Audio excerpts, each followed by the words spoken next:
Can you hear me okay? Does it come through? Just say test. Test, test, test. The 1, 2, the 1, 2.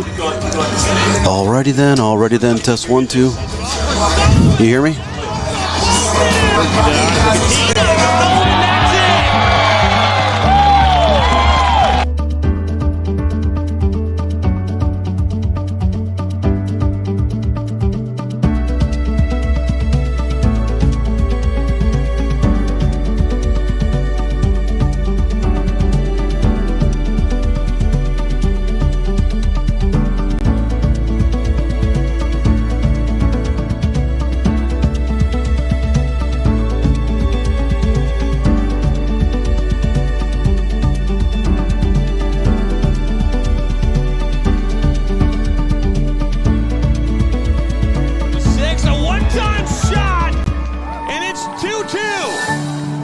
Lays it off for Sullivan, and then off the post it is! Work to get that out as a Catino, and that's it!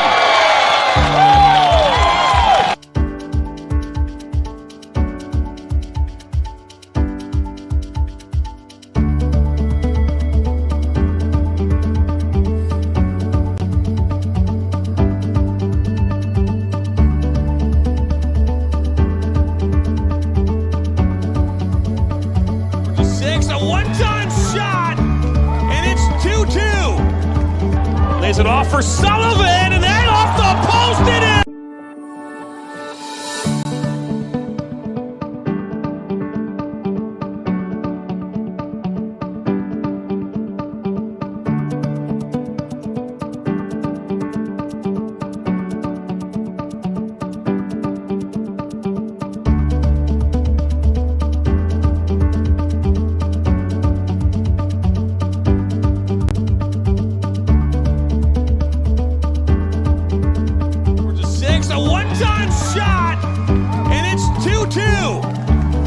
Lays it off for Sullivan, and then off the post it is! Work to get that out as a Catino, and that's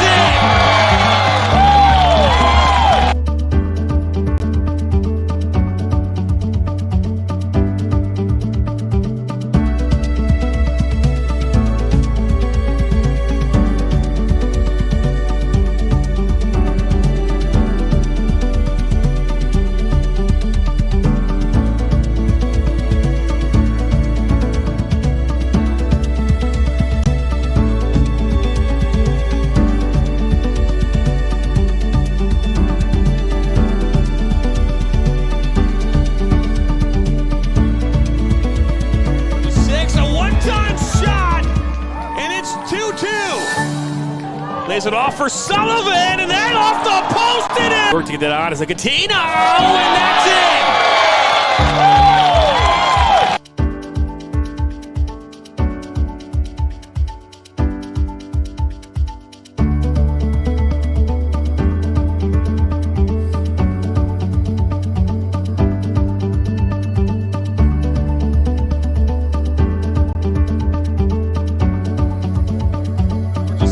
one-time shot, and it's 2-2. Lays it off for Sullivan, and then off the post it is!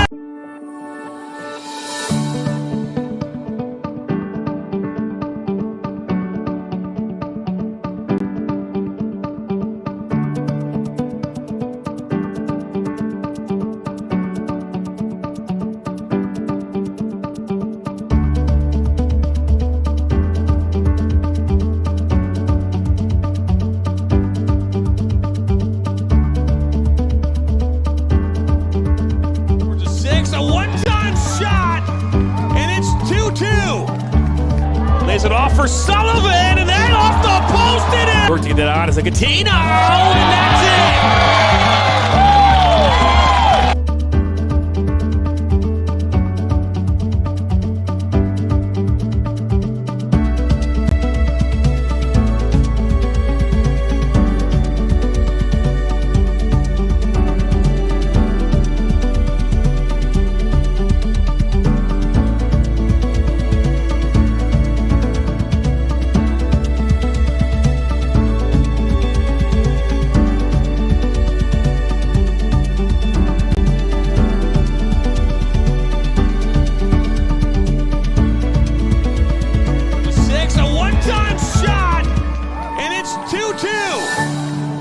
Lays it off for Sullivan, and then off the post it is! Work to get that on as a Catino, and that's it!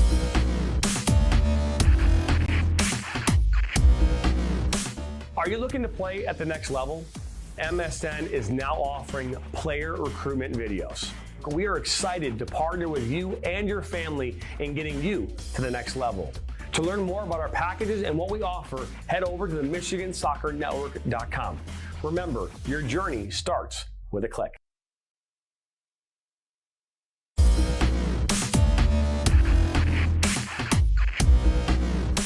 Are you looking to play at the next level? MSN is now offering player recruitment videos. We are excited to partner with you and your family in getting you to the next level. To learn more about our packages and what we offer, head over to the MichiganSoccerNetwork.com. Remember, your journey starts with a click. Now Worrell has a good cutback from him. He'll fire one, and that's going to go in! Michigan Soccer Network, man! DCFC!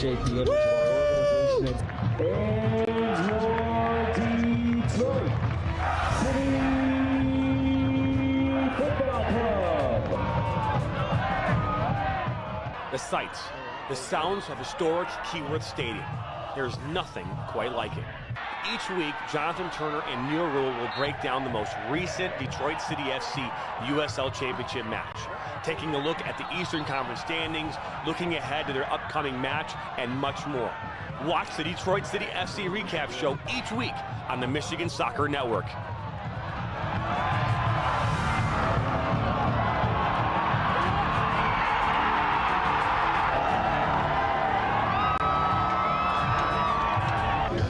Let's go City on the Michigan Soccer Network. You are watching the Michigan Soccer Network.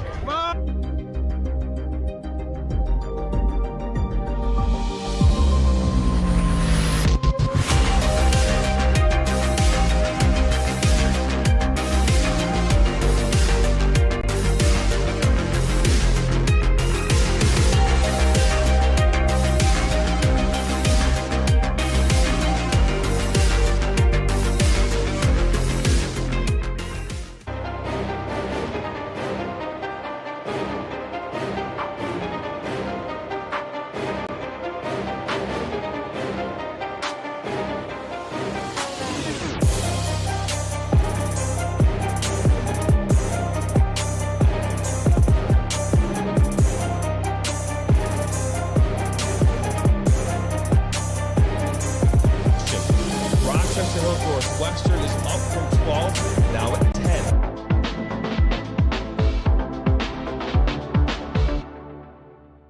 Voice of Michigan Student Athletes, the Student Advisory Council's role is to convey the message of how high school sports are supposed to be played. We were responsible for helping the MHSAA maintain a positive and healthy atmosphere in which interscholastic students can thrive. We believe athletes should be competitive, sportsmanlike, and excel academically. We believe students in the stand should have fun, but not take the focus away from the game. We believe coaches should act as teachers, helping student athletes develop while still keeping high school sports in perspective. We believe that parents should always be positive role models and be supportive of their child's decisions. We believe officials commit their own time to high school sports. And respect should always be shown and given to them. The most important goal for student athletes is to enjoy high school sports while maintaining a high level of respect for all those involved in the games. Enjoy the game.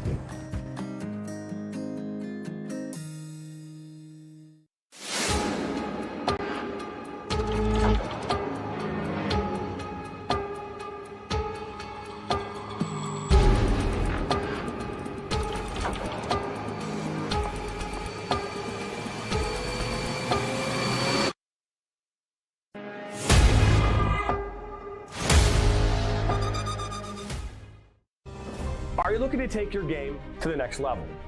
Did you know that MSN is now offering player recruitment videos? Our packages include a player profile where you show your preferred positions, the club, the league, or school that you play in, your current coach contact information, and more. The highlight videos could be self-submitted, 15 to 30 clips that will be put into a 3 to 7 minute long video. Video review of your Huddle, VO, or other platforms that you might have video on, as well as for an additional charge, MSN can come out and film games for you to create those clips. Our coach evaluation process, which is also an additional charge, where we have college coaches from various levels across the United States that will review your game film and provide feedback on how to improve that film, as well as also evaluating your play and what you can improve on. To learn more about our packages and what we offer, head over to the MichiganSoccerNetwork.com. Remember, your journey starts with a click.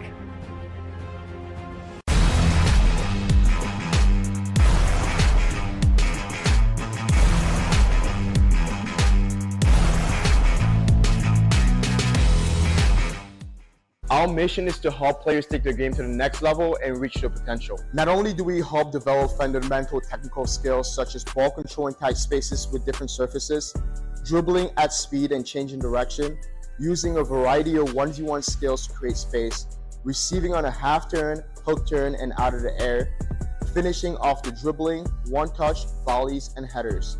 We help players get comfortable performing these skills at game speed, with pressure, and with both their dominant and non-dominant foot. In addition, we help players with their speed of play, awareness of space, defenders and teammates, and also dominate with their off-the-ball movement. We offer a variety of services such as one-on-ones, small groups, large groups, as well as team sessions. We have an experienced coaching staff that is professional, friendly, patient, while still holding players to high standards and holding them accountable. No matter what level you're at as a player, I'm confident we can help you get better. Over the past 3 years, we've built one of the best soccer-specific training facilities in the country and developed one of the most detail-oriented programs to help out players. Visit our website.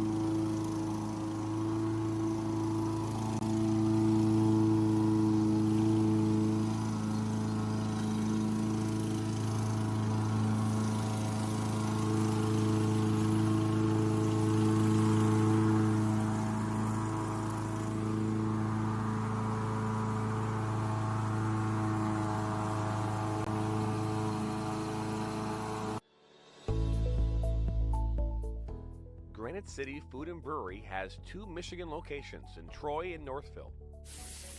Serves made-from-scratch food, brews in-house beer, and even has brunch every Sunday from 9 a.m. to 2 p.m.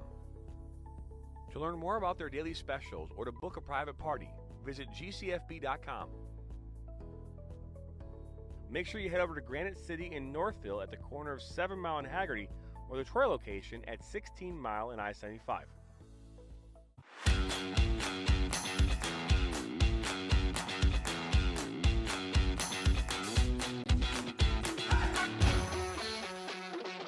Dos, tres.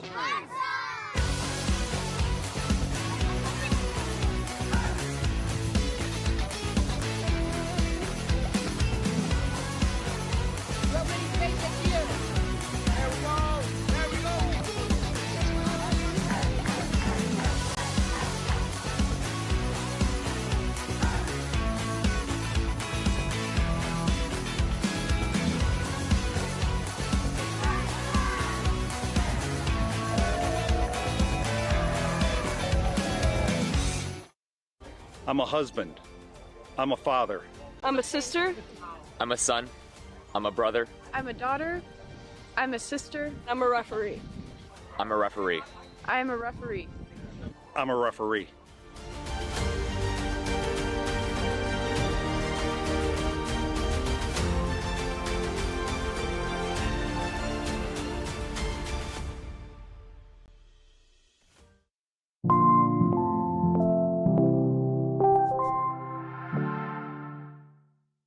In for Baccarat, and that goes in! Hugo Baccarat gives Flint City a 3-2. Buckley, oh, the ball falls to Buckley. 1-on-1 with Etheridge. What a save! Welcome into the first ever MSN All-State Media Day for girls soccer. Jonathan Turner alongside Dan Stickrett. Ball comes in, a good head! 1-0! Shot, another save from Etheridge. Rebound, and it goes in the back of the net. The Bulldogs up 1-0. Burzma, but then for Vlasma. 3-0.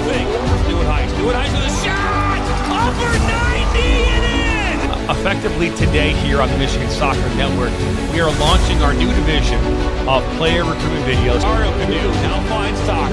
Finds Stock's got a left-footed banger. He shoots it! It's in! The Red Hawks equal!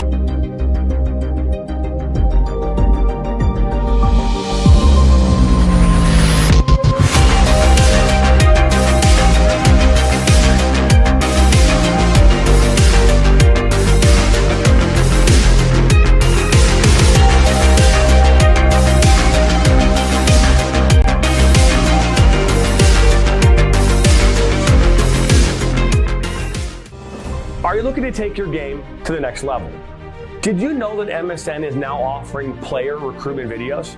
Our packages include a player profile where you show your preferred positions, the club, the league, or school that you play in, your current coach contact information, and more. The highlight videos could be self-submitted, 15 to 30 clips that will be put into a 3 to 7 minute long video. Video review of your Huddle, VO, or other platforms that you might have video on, as well as for an additional charge, MSN can come out and film games for you to create those clips. Our coach evaluation process, which is also an additional charge, where we have college coaches from various levels across the United States that will review your game film and provide feedback on how to improve that film, as well as also evaluating your play and what you can improve on. To learn more about our packages and what we offer, head over to the MichiganSoccerNetwork.com. Remember, your journey starts with a click. I'm a husband. I'm a father. I'm a sister. I'm a son. I'm a brother. I'm a daughter. I'm a sister. I'm a referee. I'm a referee. I am a referee. I'm a referee.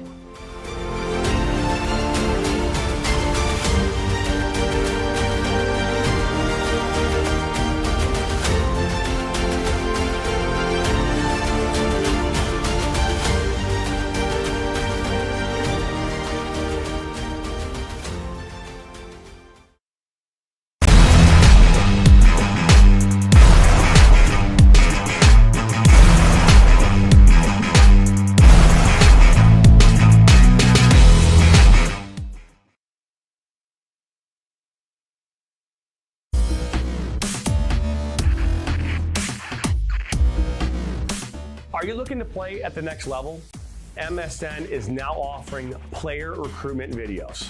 We are excited to partner with you and your family in getting you to the next level. To learn more about our packages and what we offer, head over to the MichiganSoccerNetwork.com.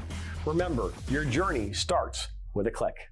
Now Worrell has a good cutback from him. He'll fire one, and that's going to go in! Michigan Soccer Network, man! DCFC!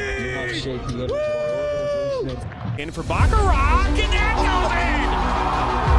Hugo Baccarat gives Flint City a 3-2. Buckley, the ball falls to Buckley. 1-on-1 with Etheridge. What a save! Welcome into the first ever MSN All-State Media Day for girls soccer. Jonathan Turner alongside Dan Stickrat. Ball comes in, a good hit! 1-0! Shot, another save from Etheridge! Rebound, and it goes in the back of the net. The Bulldogs up 1-0! Burzma, but then for Vlasma! 3-0! Stewart Heights with a shot! Upper 90 and in! Effectively today here on the Michigan Soccer Network, we are launching our new division of player recruitment videos. Mario Canoe now finds Stock. Finds Stock's got a left-footed banger. He shoots it! It's in! The Red Hawks equalize!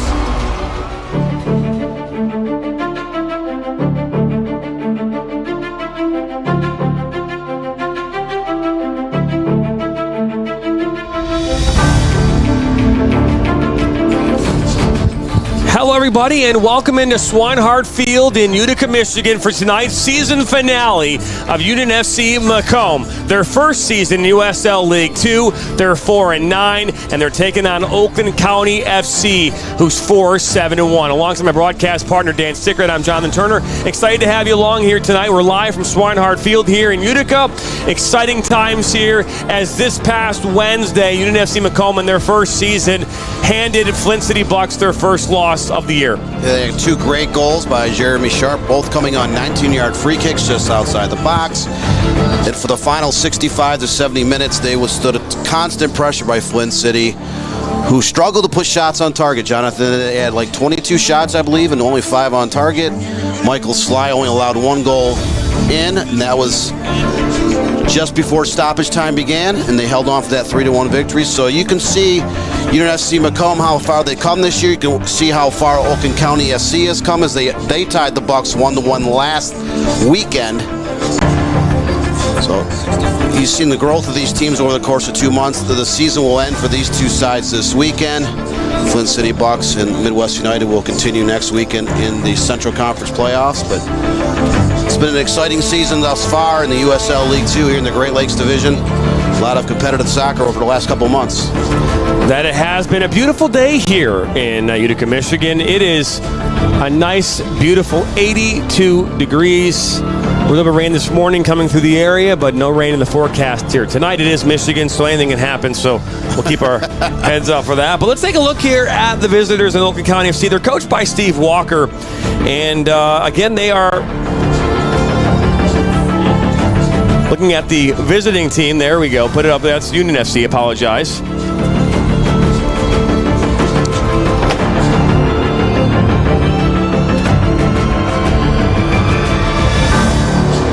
Oakland County FC, they're 4-7-1. They're currently 5th in the table. They beat Union in the first game of the season 1-0. They beat Michiana this past Tuesday 3-2. They scored 14 goals, Dan, and allowed 21 along the way.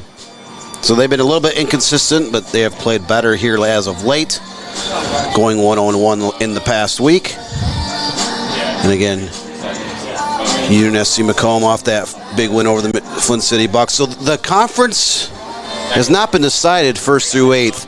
Flint City can actually win the championship tomorrow night with a victory and 3 points. Midwest United can win it if the Flint City Bucks lose to last place Michiana Lions. And Oakland County FC has a chance to finish as high as 5th place in the division this year. And Union SC MACOMB has a shot at 6th place. They're currently in 7th. They do have a shot of passing Lansing City with a victory here tonight. That they do. Let's take a look here now at Union FC MACOMB. Union FC, and again, their first year. They lost to OCC the first time around, like we talked about, but they handed Flint their first loss of the season here this past Wednesday. They're coached by Grantham Chatterjee. They scored 20 goals and allowed 27. A far cry from where they were, Dan, here mid-season. Yeah, they struggled, especially from those first month. They've turned it on. It's one of those things where they're a first-year program. They brought in a lot of guys from a lot of Division I and Division II colleges around the Midwest. They weren't used to playing with each other. But the Great Lakes Division has been very tough top to bottom, and they kind of came of age here late. But their season will end this weekend, but you can see the growth overall from the beginning of May when these teams began to start practicing with each other, as their players started coming back from various college campuses to where they're at now. So again, only 2 teams from this division, the Great Lakes Division, will advance to the postseason. That has been settled. But still a lot of pride to be had on the field today. Both teams would like to end their 2024 campaign with a victory, and Oakland County FC, Union FC MACOMB, not that far apart. That is right. We are just about 5 minutes or so from getting things underway here from Swinehart Field. We're going to step aside here for a commercial. When we come back here, we'll get you starting 11s, the walkout, national anthem, and first half kick, all coming up next right here on the Michigan Soccer Network.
MichiganSoccerNetwork.com. Remember, your journey starts with a click.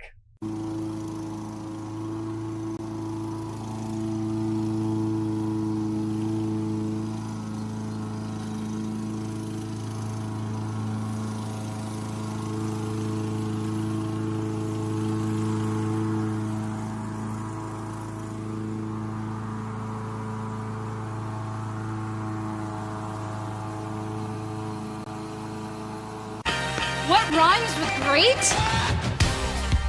Participate. Where does greatness start? Here, in the classroom. On the diamond. In the pool. On the field. Where will your greatness take you? To better grades. To more friends. Yeah! Be great. Participate.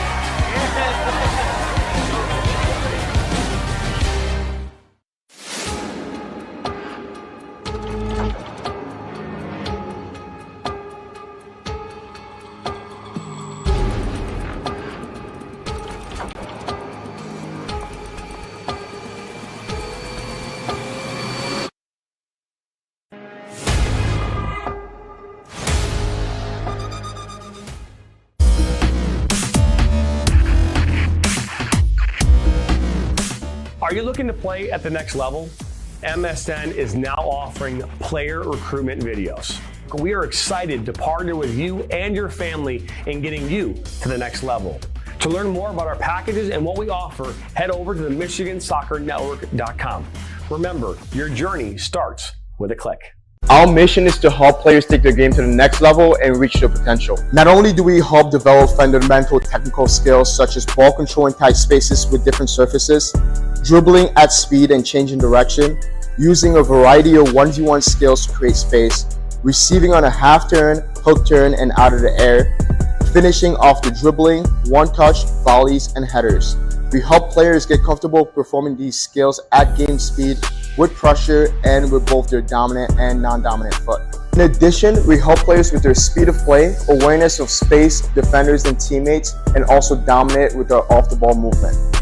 We offer a variety of services such as one-on-ones, small groups, large groups, as well as team sessions. We have an experienced coaching staff that is professional, friendly, patient, while still holding players to high standards and holding them accountable. No matter what level you're at as a player, I'm confident we can help you get better. Over the past 3 years, we've built one of the best soccer-specific training facilities in the country and developed one of the most detail-oriented programs to help out players. Visit our website.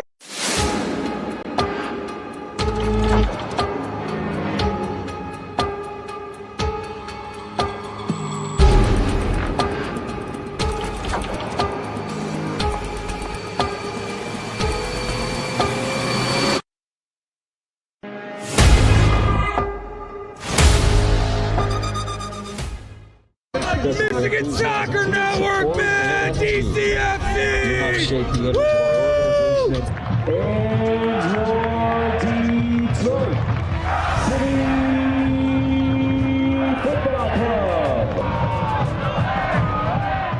The sights, the sounds of historic Keyworth Stadium. There's nothing quite like it.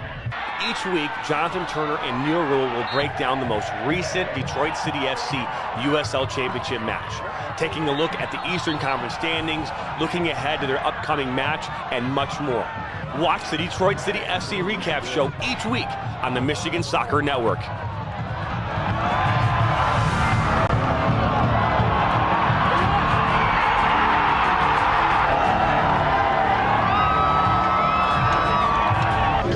Let's go City on the Michigan Soccer Network. You are watching the Michigan Soccer Network. Come on, City.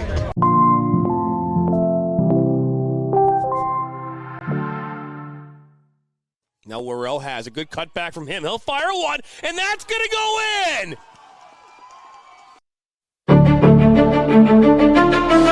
And welcome back here into Swinehart Field as we get ready here for the season finale for USL League 2. And Union FC and MACOMB. Jonathan Turner alongside Dan Sickert. Excited to have you along here tonight for the ride. As beautiful, beautiful Friday night here in Southeast Michigan. As, again, moments away from getting things underway, we're going to pass it off to the public address announcer here, Tom Lurch, in just a moment. But, again, a good matchup here, Dan, and what we've seen of late from Union FC MACOMB. This could be an interesting game. Yeah, and I like the current setup of the USL League, too.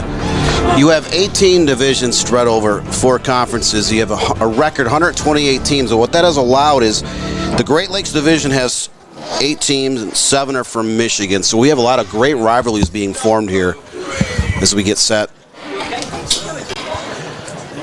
And that we do is, looks as though the captains are saying a few words with the referees. Your referees here tonight, our Nicole Green is in the center. And you've got Marcus Barnett, Todd Tatar, and Evan Barnett. The remaining of the crew, your assistant referees are Marcus and Todd. For the officials, Evan Barnett. As the players are starting to make their lining up here, getting ready to go. Take a look here now at the starting 11, though, Dan, as they are make their way out on the pitch. Let's look at the standings actually first here, the current standings here for USL League 2. Midwest United currently sitting there with that 1-point lead. But again, Flint has 1 game in hand right now. They play 1 game here tomorrow night against the Lions, who have yet to win a game this season. So talk about playing spoiler as far as you can. That's a big spoiler right there. But Kalamazoo FC sitting there in 3rd. AFC Ann Arbor, Lansing City are at 4 and 5. Oakland County and Union FC are sitting 6 and 7. If Union wins here tonight, they would finish 5th. If Oakland wins here tonight, they also would finish 5th. So a very interesting look here tonight. But let's go ahead here and pass it off to public address announcer Tom Lurch. We'll take it from here. Oakland County Football Club and your Union Football Club of MACOMB.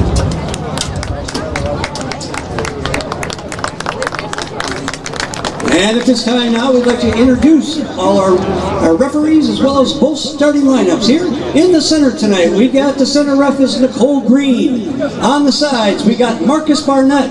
And on the other sideline, we got Todd Tatar. And our 4th official is Evan Barnett.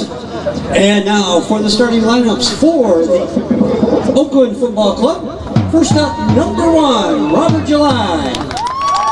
Number 2, Carson Balla. Number 5, that is Evan Combs. Number 6 is Kerry Yamazaki.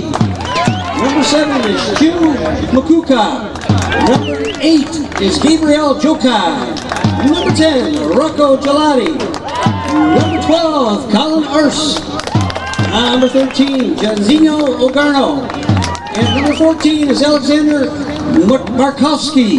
And rounding out that starting lineup for the Oakland Football Club is Ryan Vandewinkle. And now for your Union Football Club of MACOMB starting lineup. Number 3, Benjamin Goldie. Number 5, Joseph Longo. Number 6, Carson Hopkins. Number 8, Tanner Hopkins. Number 15, Zach Townsend. Number 17, Jeremy Sharp.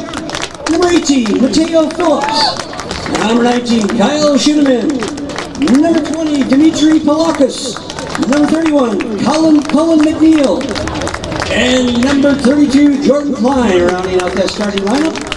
And soccer fans, I was a bit remiss. I forgot for the start for the Oakland Football Club. Their head coach is Stephen Walker, assisted by Kirk Johnson and Manuel Florescu. And for your Union Football Club of MACOMB, our head coach is Granthik Chatterjee, assisted by Rapcho Janovic. And our athletic trainer tonight from Union Football Club is Gary Waller. And at this time now, soccer fans, we kindly ask that you rise as we pay honor to America with the playing of our national anthem.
Beautiful rendition here of the national anthem at Swinehard Field.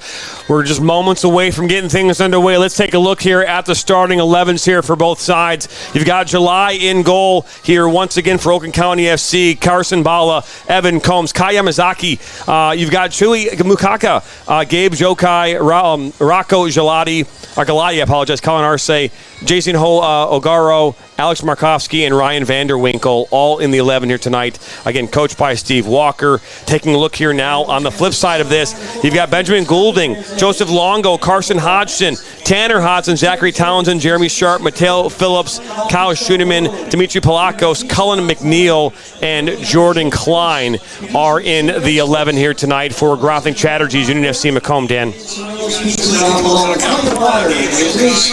So again, we're expecting a good matchup. Again, they opened up their season against one another back in mid-May. Now bookend games, they'll finish their 2024 campaigns against each other. Union FC MACOMB, Oakland County FC, less than 20 miles apart.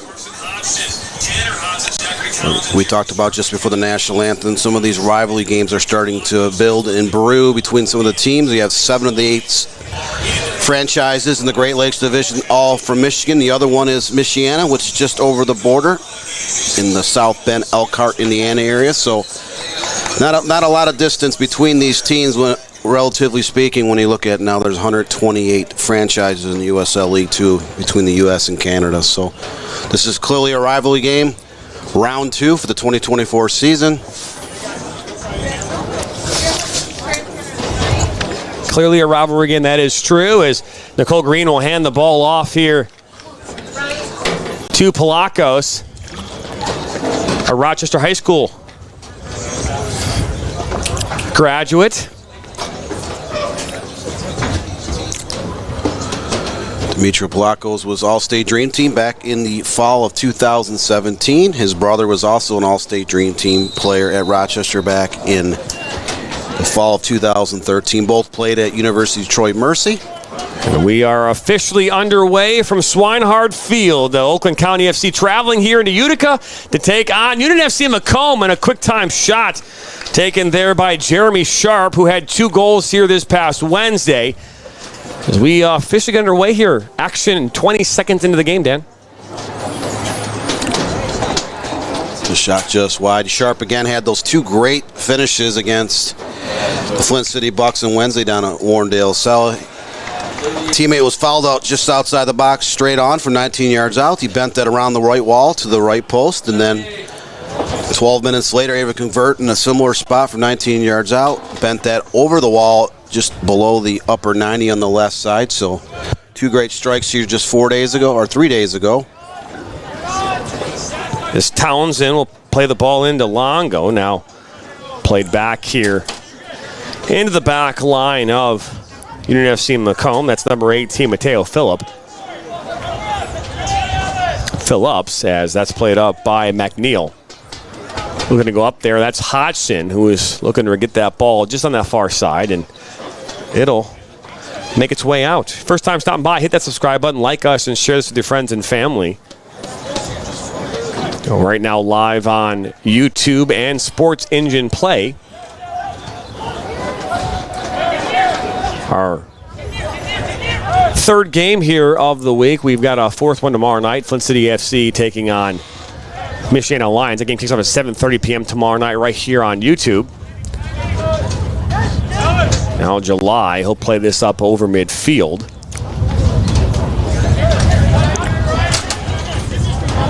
The second time we've seen Oakland County FC this season. Dan, we saw them against Flint City here back on the 22nd of June. They fell in that one 4-1. That was a close game in the first half. Flint City kind of pulled away in the second half, dominated play over the last 45 minutes in stoppage time to prevail 4-1 in that match. It was played back by Goulding, back to McNeil. It's now Phillips. McNeil under pressure, and he'll clear this one up with the left boot. Right to Galati, wearing the captain's band. Longest tenured Oakland County FC player on the pitch here today. So they'll rotate us around that back line. Bala Played it up towards Makuka, apologize, Makuka. So Galati will throw this one in. Plays it back to Bala and look to dribble. Now play a long ball to the opposite side of the pitch. Looking for Jokai, and one will go out.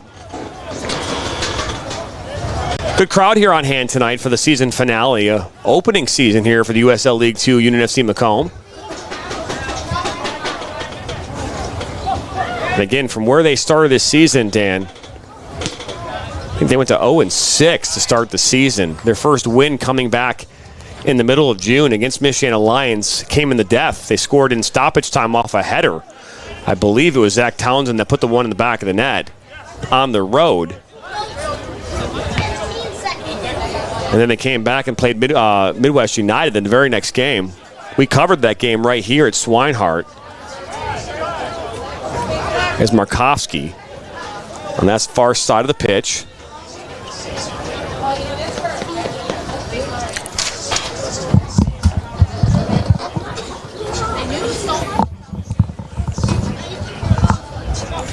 We've had the pleasure of watching just about every game or every team in this league except for the Michiana Lions. I think it's the only one I have not seen play live. We will see them tomorrow. And we've seen Kalamazoo, we've seen Midwest United, AFC Ann Arbor, we've seen them a couple times, we've seen Oakland County FC, we've seen Lansing City. And we're going to see some teams from out of town next week as we'll be covering the Central Conference playoffs opening rounds here next week in Flint at Atwood Stadium. That was announced yesterday that Flint had won the bid to host the conference opening rounds. So we'll have 3 games here next weekend on Friday and Sunday. A doubleheader. That ball over the top. It's a really good ball. Bringing that one down, but up and over. A good opportunity, but unable to get that one on frame was Markovsky. So a great opportunity here just 5 minutes into this first half. Colin McNeil came off his line. He's kind of an imposing player. Goalkeeper from the Vardar Academy, graduated from Rochester Adams a couple years ago. He came out and challenged that, forcing the Oakland County FC player to shank that above the football goalpost, so no harm done.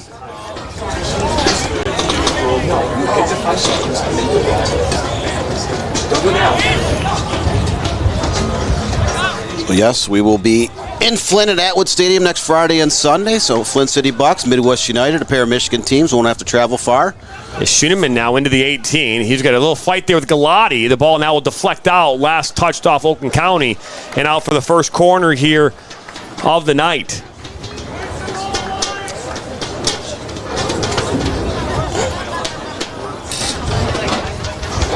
It looks like that was overturned. That looked like from our angle that was going to be a corner kick.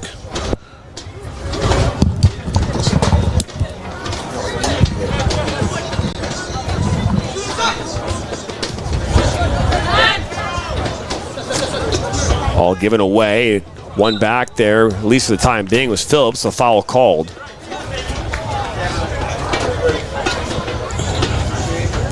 So a free kick coming up here for Union FC MACOMB.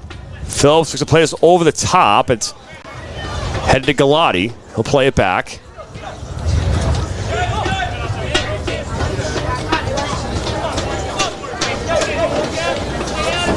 Thrown back in.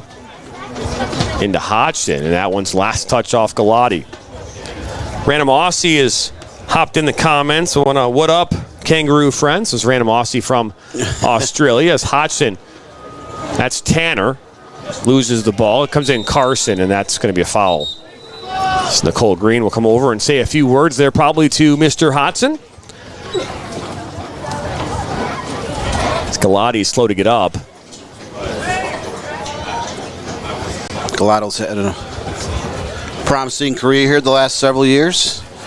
Grew up playing with Vardar Academy and MLS Next. Played his senior year at Warren De La Salle High School, and then spent the last several years competing for University of Troy Mercy in the Horizon League.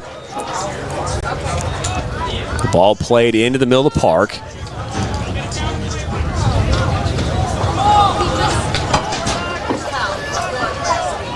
Up that far side comes Oakland County FC. It's Jokai into the 18. That one touches off a goal. McNeil and the rebound by Markovsky. It's 1-0.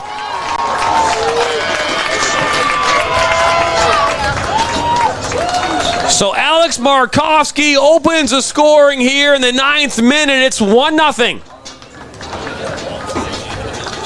First shot on frame from either side finds the way to the back of the net. Kowski with the rebound goal. Taking a quick touch of about 3 yards in front of the goal. Let's take a look here at the replay on the goal. Here it comes. Ball comes in, and that's put away by Markovsky, and it's a good look. That all started off that run from Jokai on that far side. He put it into the box, and McNeil got a touch on it, the goalkeeper for Union FC MACOMB. But Markovsky puts one home here in the 9th, and it's 1-0.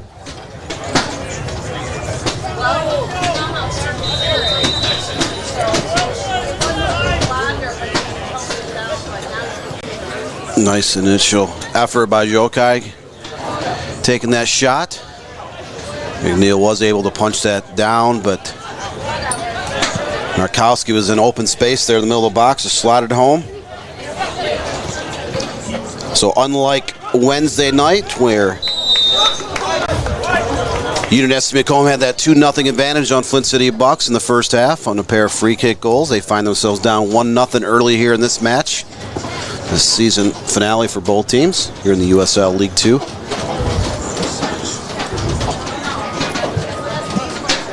You know, Dan, we've been in the comfort of our studio here for a little bit, and you know, there's some plus and minuses to that. But the one thing I'll tell you is I do not miss the air. I do not miss the hot air. Like I'm just saying, the air conditioning here. You know, it's or lack thereof. There you go. That's it. So. I will say this: there's player number 22 is out there on the pitch right now for Union FC MACOMB. I don't know if I have a 22 on my rosters. Palakos pushes this out wide to Schoenemann. Plays it back into Klein. And now look as this is Longo, and I'll play it out wide. Good ball movement here from Union FC MACOMB. Ball played into the mix now. That's Hodgson. This one, when he put into the box, it's kind of cleared away. Yeah, Dylan Davis is out there. So I'm not sure who he came in for. Might be a last-minute change. Is now Hodgson. That's Tanner Hodgson getting kind of held up. Joel, I was thinking about coming out. Now I'll go all the way back to Phillips. Dylan Davis, University of Michigan. Well, look at Palakos just outside the 18. That one's cleared away by Ogaro. Had a pleasure of speaking on Tuesday afternoon to Dylan Davis's older brother, Jake Davis, current Sporting KC starter. On Monday afternoon, it was announced he was part of the 2024 U.S. Olympic men's soccer team. Let's see. Headed to France on Thursday morning. Ooh, as Townsend comes in and goes right through. Couldn't tell who that was. No, it was Townsend definitely went through. Townsend is a imposing figure himself, standing about 6'4", much like his older brother, who just recently transferred from Oakland University for Arizona University to continue his NCAA Division I basketball career. Yamazaki that he went through. So July will put this one back into play. Crowd continues to roll in here at Utica High School here on this Friday night. Settled down by Hodgson. It's Tanner Hodgson. He's got Schumann making a run on the near side. Back to Carson. He'll go down. Now a free kick outside the 18. And I'd imagine Jeremy Sharp, who's been hot all season long here, especially the last week, might see him take a shot here there, Dan. He had 2 opportunities from 19 yards out on Wednesday against the Flint City Bucks. Converted on both of those. Now he's about 23 yards out. That is Sharp with the ball underneath his right elbow, getting ready to take this free kick as well. So, hey, if you are on a hot streak, you need to keep it going. Yep. Right? I mean, you keep that ball in the player's hands, or in this case, in the player's feet. But you're going to see a three-man wall here as Nicole Green sets the wall 10 yards-ish. Sharp stands over it. July is set. He is just off his goal line.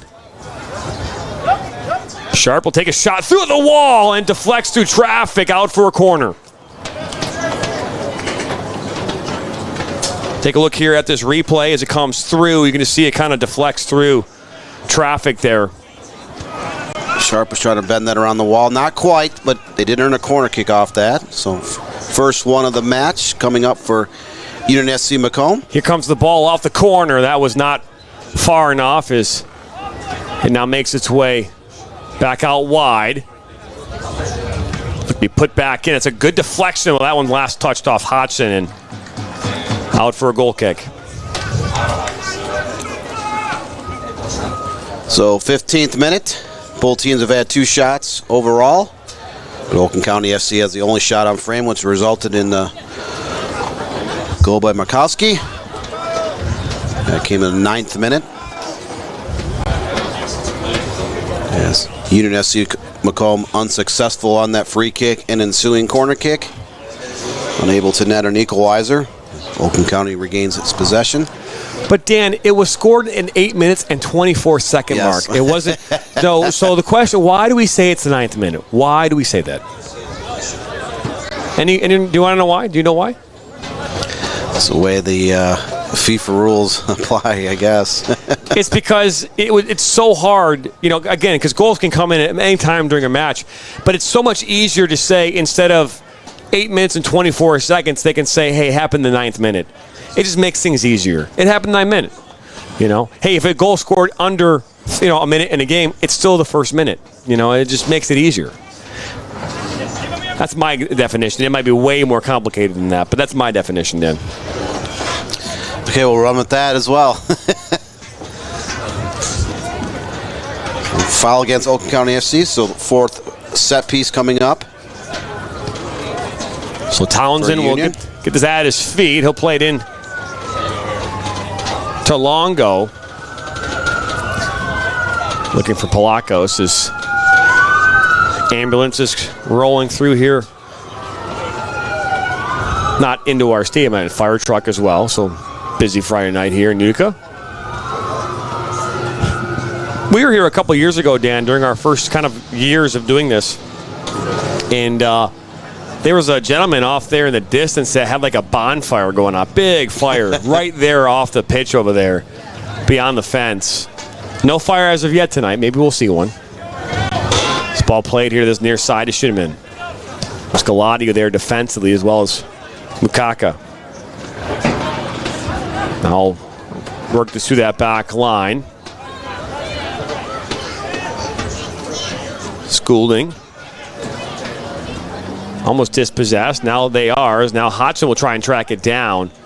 It's good work by Ogaro. And now July will look to clear this up with command over midfield. It will make its way out. We're 17 minutes into this one.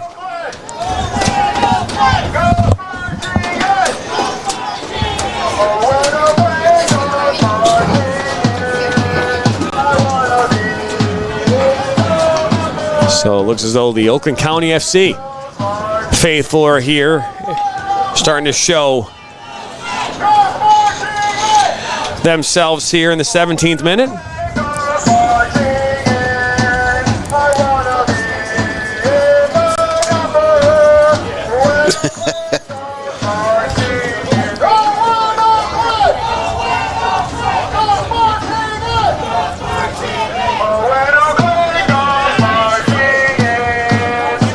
So Hodgson, a little shove there as down went Yamazaki.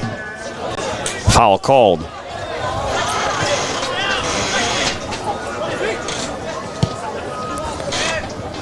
Well, actually hit off of Phillips, right? Because it makes its way to Townsend, who early and throughout most of his career, if not all of his career, playing up top as a forward. And last year went to the coaching staff at Oakland and said, hey, what can I do to get more playing time? And they said, well, you got to convert to a center back. And he has done that. And there's a learning curve with going from a forward to a center back. You're talking about attacking at the, the top and the back line of a team. Now you're defending the back line. It's a completely different scenario. It's like up and down as Schuneman looking for Hodgson and let him too much. Yeah, Townsend's such a great athlete. He grew up playing in the Vardar system. He's a 4-year varsity player at Oxford High School, 2-time All-Stater, but he was known for being 6'4" and being great in the air and has a great speed. Townsend actually went right to the back of Markovsky, and now Green will blow the whistle. Not sure if that was a result of the crowd or communication with her and her refereeing crew. Either way, I think it's the right call, Dan. 5th foul against Union. I will tell you this much. I had a chance. I was producing the Michigan Stars versus Inter-Detroit NISA Cup match, Independent Cup, on Wednesday. And I'll tell you, there was a penalty. There was a handling inside the box, Dan, that I'll be the first one to tell you. Probably the most easy hand call I've ever seen. But Schuneman now receives his ball. Placement in towards July. So first shot on frame for Union. First save of the evening for July.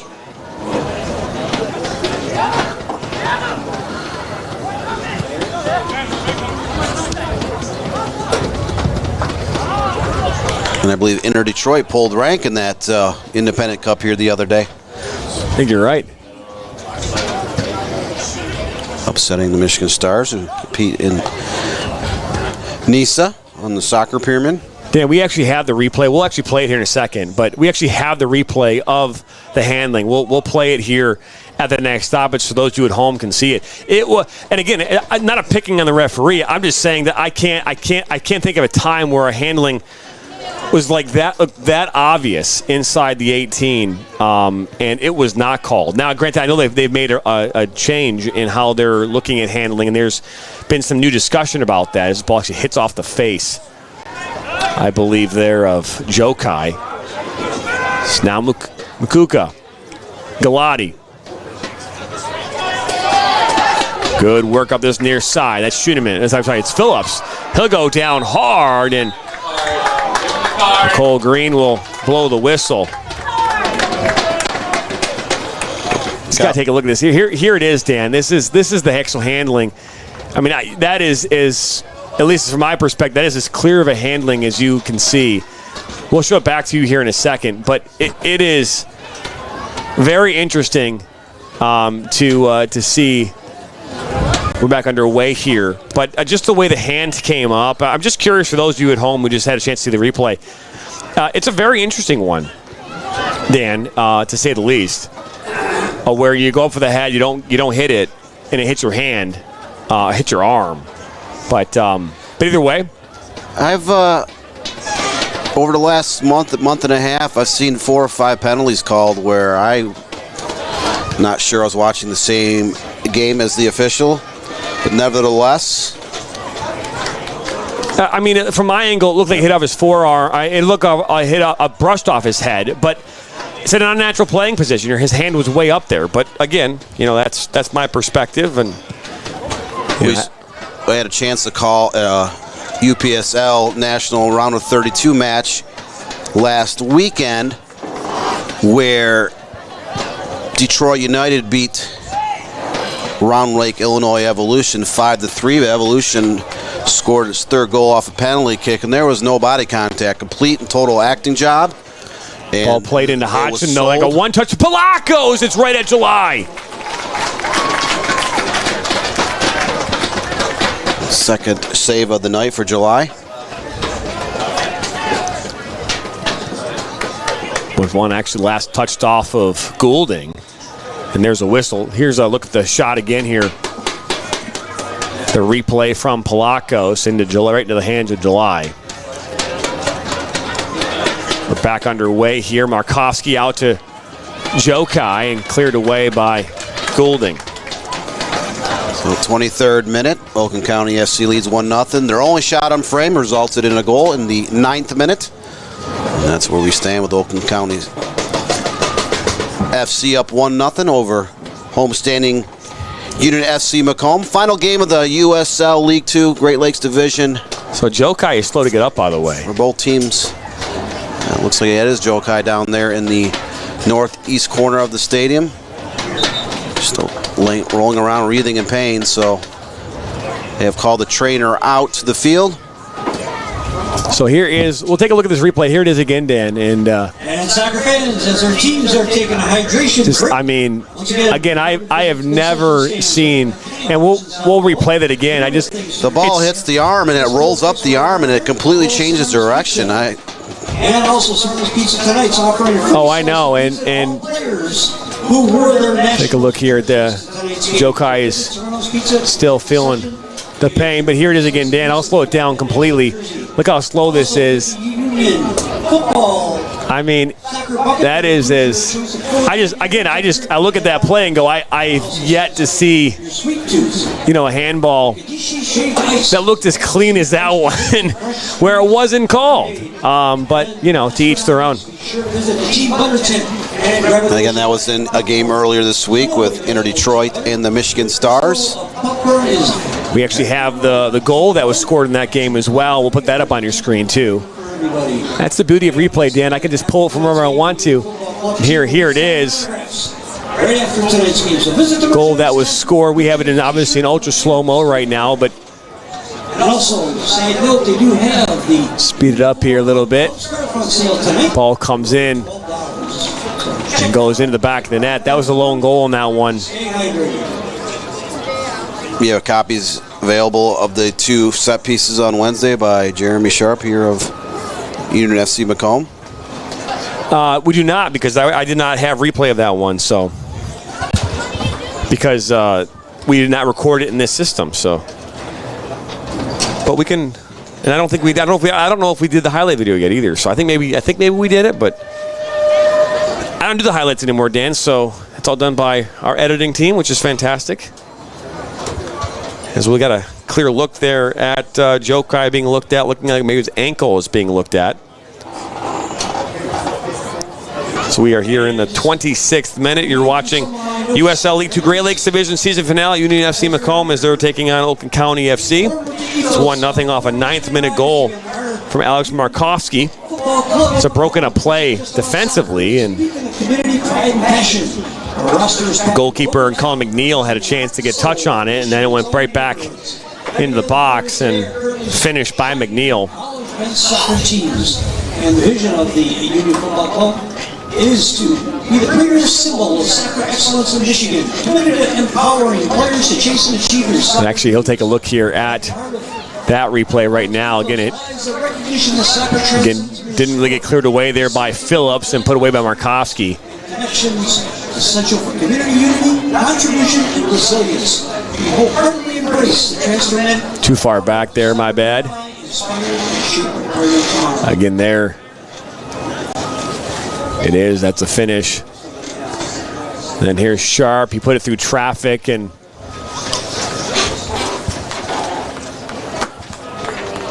another shot opportunity here from Schoenemann. That one right at July. So Jokai walking gingerly off the field after about a 4-minute delay. Clearly something wrong with his right ankle. I have to imagine that Oakland County FC will be making the substitution here. Jokai is being helped over towards the bench.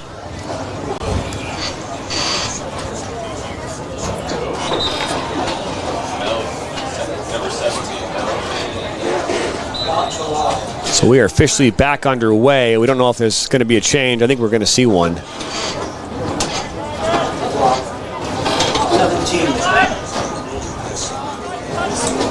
So it looks as though I think it's going to be number 17 that will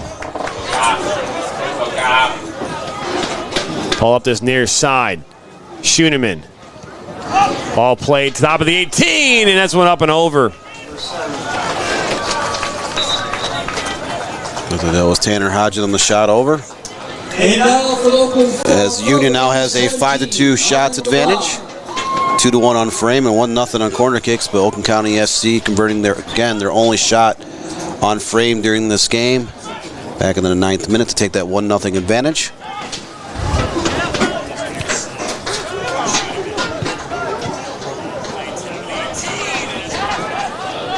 So is Markovsky now up that far side.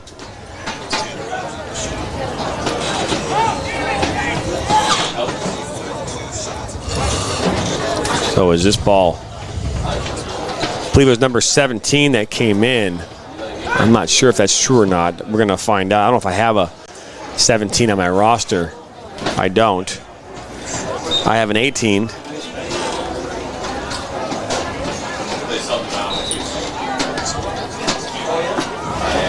Number 17 on your roster? Sorry? Is there a 17 on there? Yeah. Melvin Blah. Melvin Blah. It's Melvin Blah who came in here for Jokai.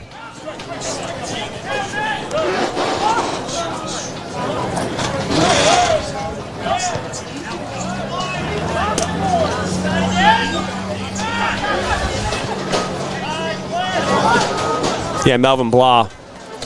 We can put this one over here to this near side, looking for Mukaka. He'll settle it down. Plays it back towards Blah. It's a good ball. Back across and a touch. Oh, that one almost found its way in the net off the hands of McNeil. So McNeil makes the initial stop, bobbles it, reaches behind him, ensnares the ball when it's just above the goal line. So keeping that ball out of the back of the net to keep this 1-0 in favor of Oakland County FC, but nice stop by Cole McNeil.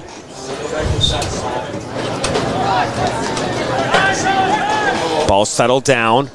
Mukaka. Actually into the hands of Palakos, but one back by Union FC MACOMB.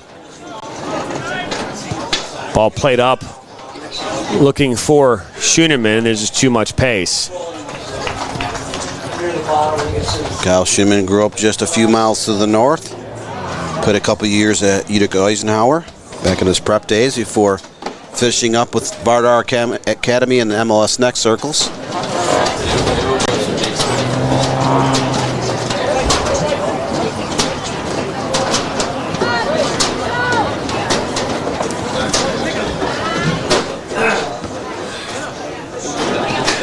Ball was back in and then back out.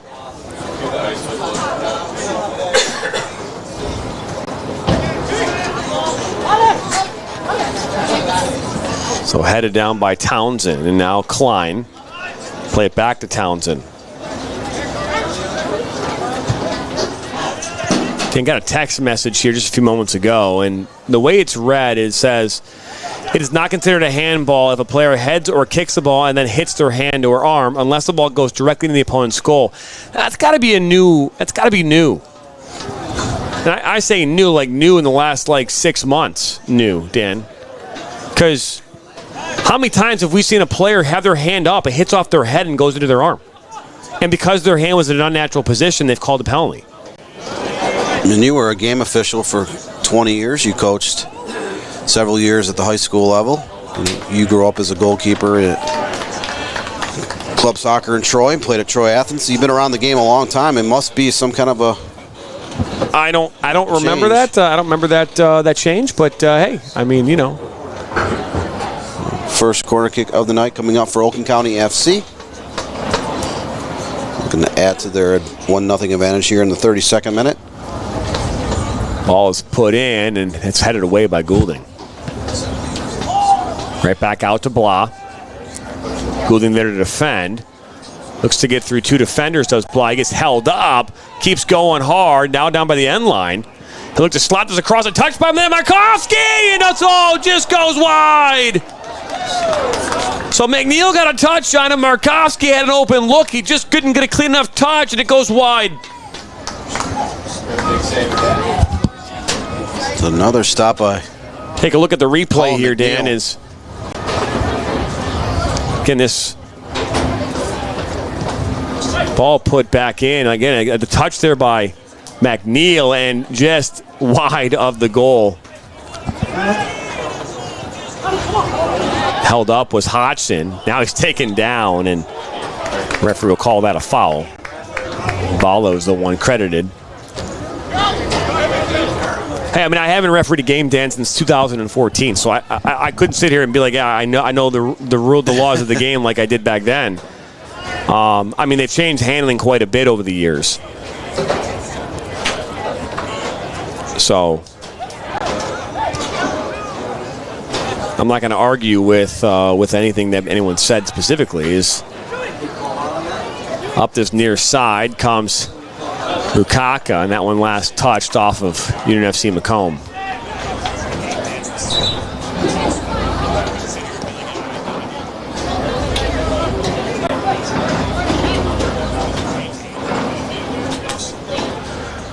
So Galati will take this throw in here in the 34th minute. The 9th minute goal from Alex Markovsky.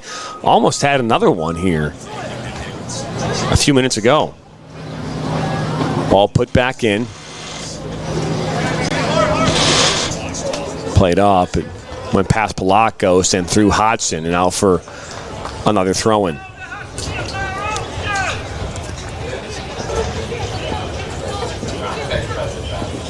The 35th minute. Oakland County FC still up 1-0. Michael Sly just said he doesn't look like it. Yeah, we try to get him out within the next couple days of the game itself, but so is Galati.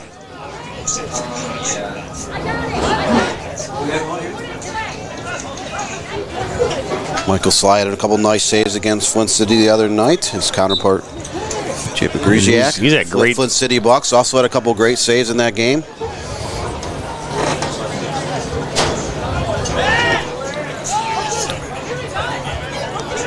Sly recently transferred over from Oakland University to Riesling into the Big Ten and will play for Michigan State University this fall.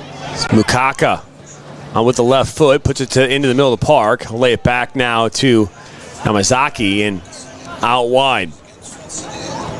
Now Blah, the left foot puts it inside. Townsend gets a touch, and that's cleared away by Jordan Klein. Brandon Moss says this means a ball which touches the upper portion of a player's arm will not be considered a handball and leave only blatant handball fouls be punished. Latest changes by FIFA. Schoenemann wins the ball back here for UNFC MACOMB. Ball pushed out wide to Tanner Hodgson. Coming up this near side, Carson. Miscommunication between brothers, and now Mukaka plays inside. O'Gara is looking for a blob. One back now to Sharp. Sharp. Good defensive work. Now back to Blah. Markovsky. Good step in by Goulding.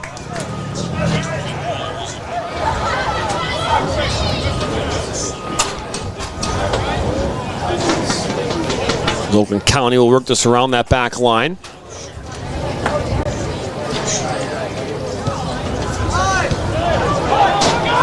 Now is opportunity now for Klein, inside for Hodgson. Back to Tanner, but the flag will go up. He was in an offside position. First time either team has been whistled for offsides. So we're now in the 37th minute. Hodgson, has run just a little bit too early on that play to nullify that attack. So Union FC MACOMB still trying to find the equalizer.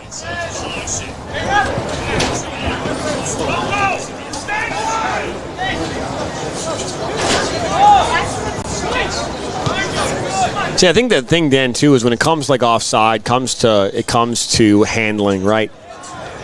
I just think at this point, it just needs to be either if it hits the hand, it's always, or it's, you know what I mean? Like, I don't know if you can differentiate anymore. You just can't add anymore. It's like almost like the catch in football, right? Got to complete the process. There's so much more stuff, dude. If it looks and feels like a catch, it's a catch. Yeah, I still. If it passes the litmus test, let it just be like whatever. You know what I mean? Like, but just complete the process and blah blah blah blah blah. It's almost like officials, and I'm talking about in a wide variety of sports here. They overanalyze stuff. They make rule changes. Sometimes rule changes don't make a lot of sense. You talk about complete the process in football. I'll never forget the Detroit Lions Chicago Bears game back in 2010. My goodness, how about the overtime play by, wasn't it Ocho Cinco that? Yeah. No, it was Des Bryant, or I don't know. I don't remember what it was. It was a playoff game where the Cowboys and maybe even the Green Bay Packers. I'm not sure what game it was, but either way, you're like, wow, man, that's a touchdown.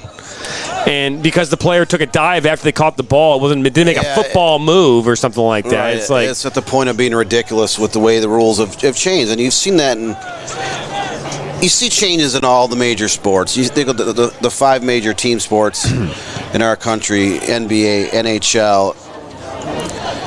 Let's look at this. Blah NFL, now. MLS. Lukaku down by the end line. Looks to slot this across. It's going to last touch off Goulding. Nope, they're going to say it went out first, then hit off Goulding. But you look at rule changes in the major sports, and, I understand, like in baseball, they have a clock between pitches because games were 3.5, 4 hours long. They've done a good job of shortening some of these games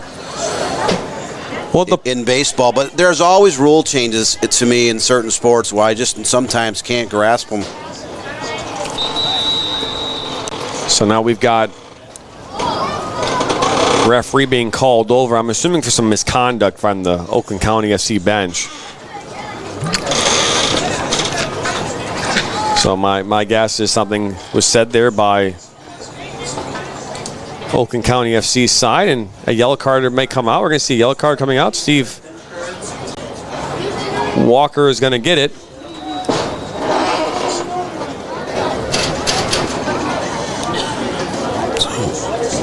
So you can see Steve Walker picking up the yellow here in the 40th minute.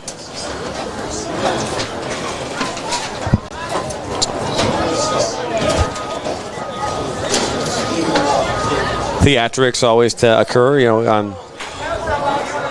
the benches of all USL 2 teams. Doesn't really matter what team we're talking about, but I don't know. I just, again, I understand we start talking about rule changes at the highest levels in this country and the world, right? With VAR, with everything that's available, as far as technology at the next level, it's real easy to have those kinds of rule changes. But what you're talking about when there's no VAR down at these levels of like the one we saw on Wednesday, you see him here.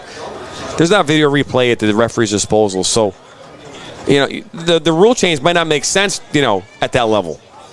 It just might not make sense. So I think FIFA's got to do a better job and maybe leagues to do a better job of when they look at rule changes, they got to stick with maybe something they already have, or not go to what the IFAB says, because it might not make sense. As Polaco's now on the ball, he'll try to get this one into the box and across the face of the goal and just deflect it out. The last touch off him.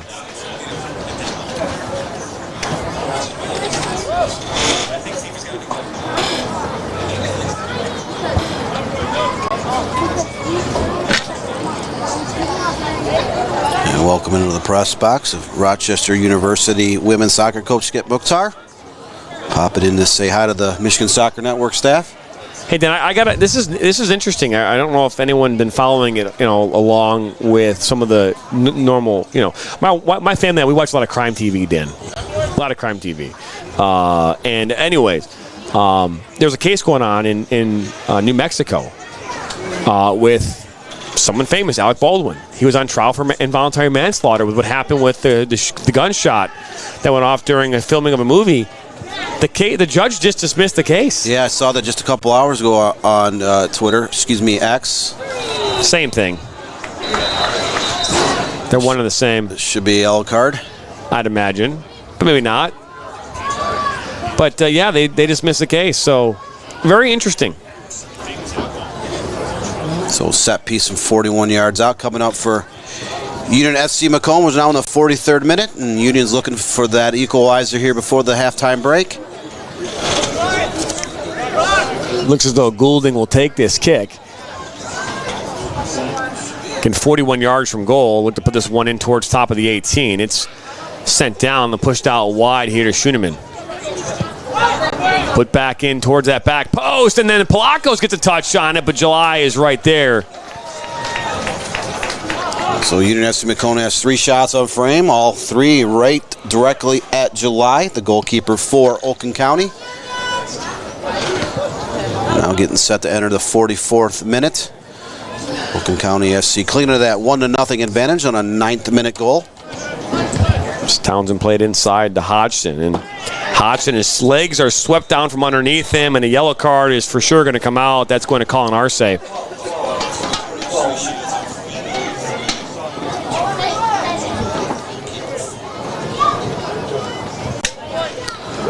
Colin Arce of Oakland County now in the books with the yellow card caution. 44th minute. Here in this USL League 2 Great Lakes Division finale for Oakland County FC and Union FC Macomb. Still a lot to play for as both teams have a chance of finishing as high as 5th place with a victory here tonight. So the final pecking order when it comes to 1st through 7th place, still undecided. The only team that has solidified their finish would be 8th place Michiana Lions out of South Bend, Indiana. The only team not from Michigan in this division. Played into Klein. Now ball back to Goulding. Try to maybe flick that, the back heel, and back in possession is Markovsky in Oakland County. Kind of a little shove there at the end is Phillips. This one last touched off Oakland County, now for a throw-in. 45th minute. We'll see several minutes of stoppage time. There was an injury to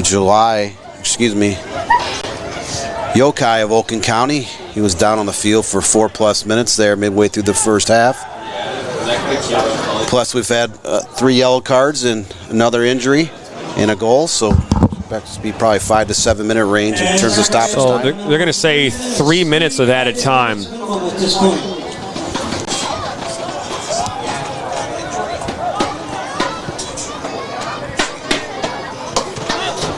So it's Jordan Klein. So 3 minutes has been added here by the refereeing crew. Shoot him in. Play it back into Klein's feet. He's been active here in this one. Now Longo, and he just did not get across that ball. That was bad fundamentals there by Longo. Jordan Klein getting ready to begin his NCAA Division I collegiate career at Western Michigan University. His teams will start reporting here in the upcoming weeks for the 2024 college campaign. One back. Now Klein. Looking to go inside. That was good defensive work by Mukaka. Makuka. Jeez.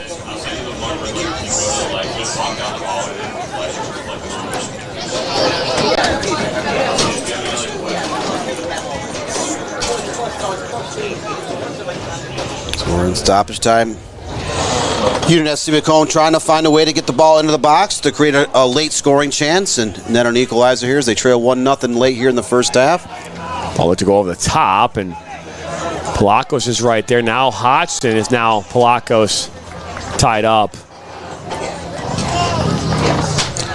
6 foul against Union here on the night. Oakland County has 9 fouls against. So we're about midway through the 3 minutes of stoppage time here at the end of the first half.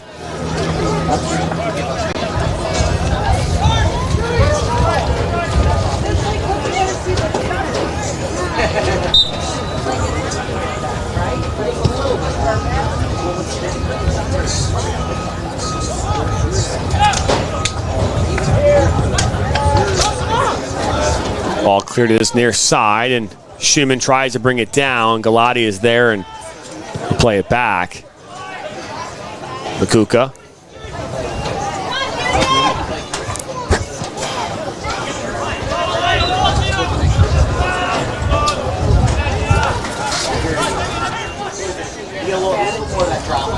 Now in the last seconds here of stoppage time in this first half.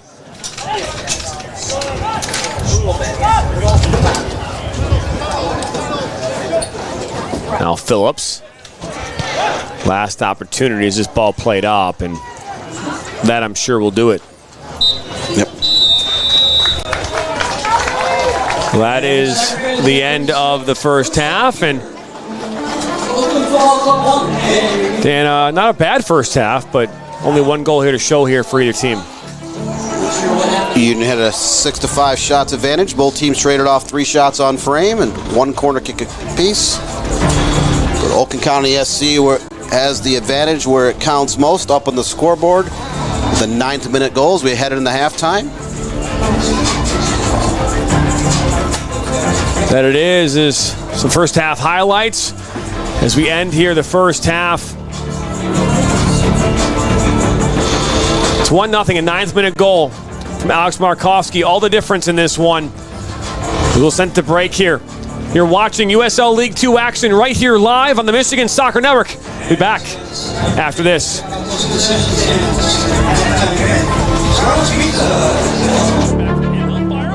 And that's going to go in!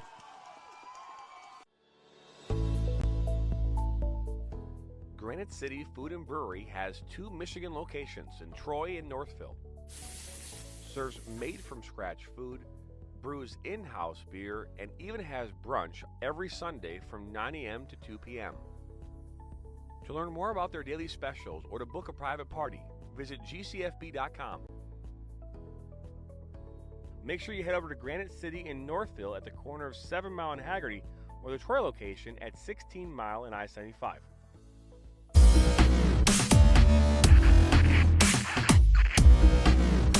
Are you looking to play at the next level?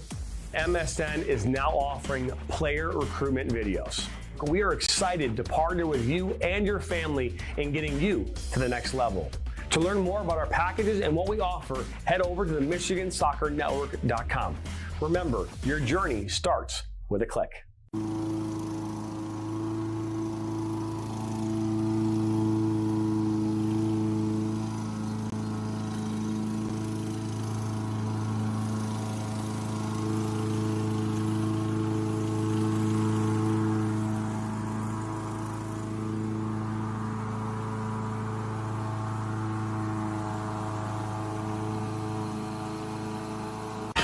What rhymes with great? Participate. Where does greatness start? Here, in the classroom. On the diamond. In the pool. On the field. Where will your greatness take you? To better grades. To more friends. Yeah! Be great. Participate!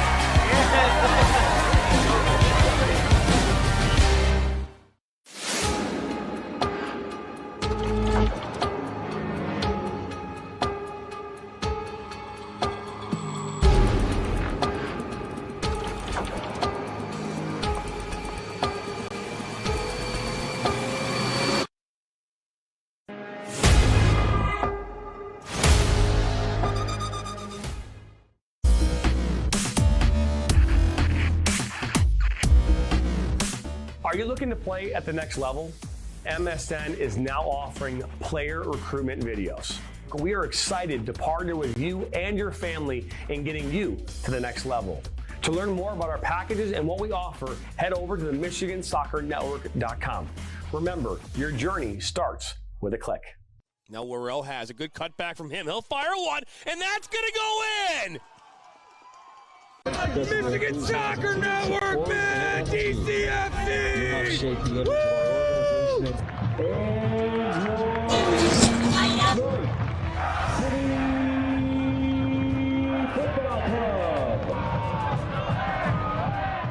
The sights, the sounds of historic Keyworth Stadium. There's nothing quite like it. Each week, Jonathan Turner and Neil Rule will break down the most recent Detroit City FC USL Championship match, taking a look at the Eastern Conference standings, looking ahead to their upcoming match, and much more. Watch the Detroit City FC recap show each week on the Michigan Soccer Network.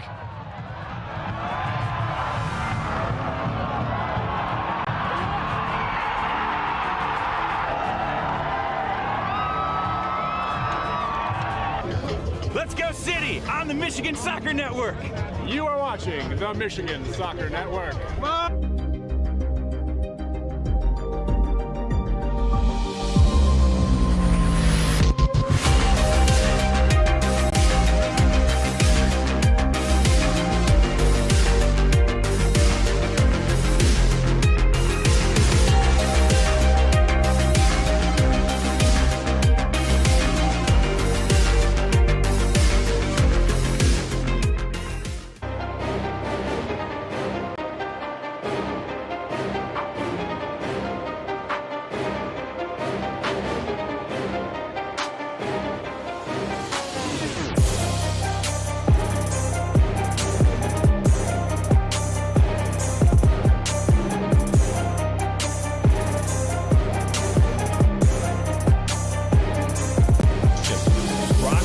Northwestern is up from 12, now at 10.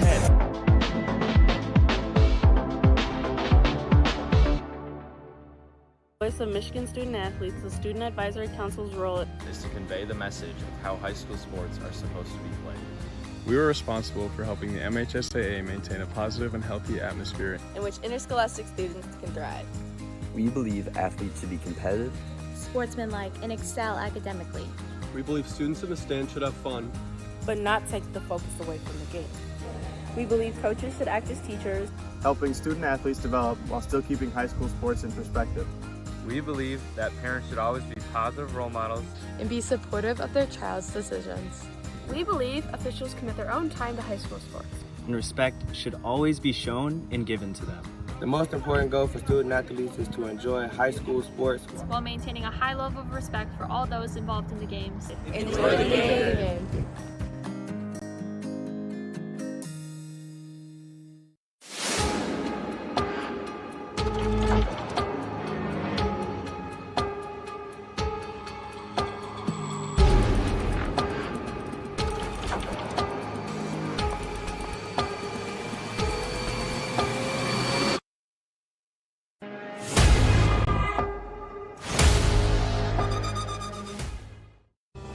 Are you looking to take your game to the next level?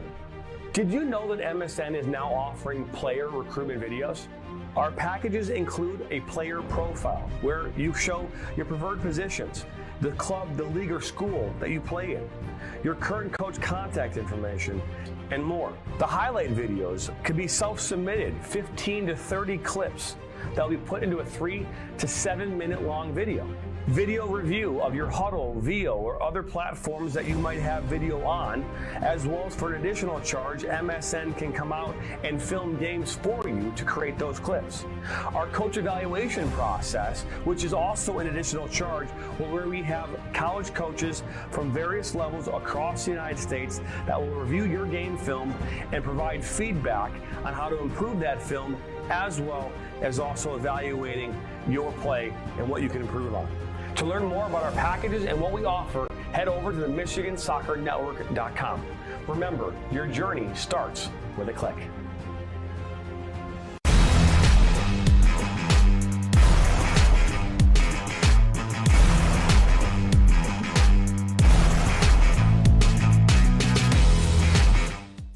Our mission is to help players take their game to the next level and reach their potential. Not only do we help develop fundamental technical skills such as ball control in tight spaces with different surfaces, dribbling at speed and changing direction, using a variety of 1v1 skills to create space, receiving on a half turn, hook turn, and out of the air, finishing off the dribbling, one-touch, volleys, and headers.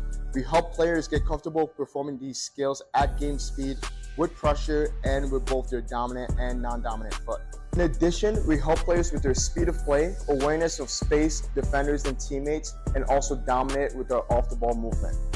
We offer a variety of services such as one-on-ones, small groups, large groups, as well as team sessions. We have an experienced coaching staff that is professional, friendly, patient, while still holding players to high standards and holding them accountable.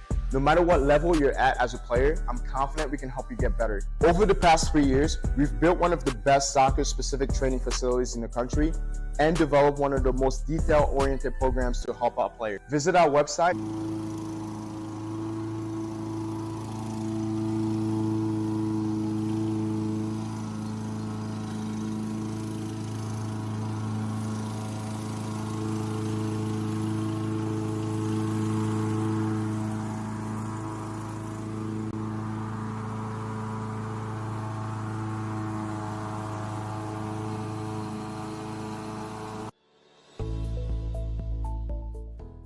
Granite City Food and Brewery has 2 Michigan locations in Troy and Northville. Serves made-from-scratch food, brews in-house beer, and even has brunch every Sunday from 9 a.m. to 2 p.m. To learn more about their daily specials or to book a private party, visit gcfb.com.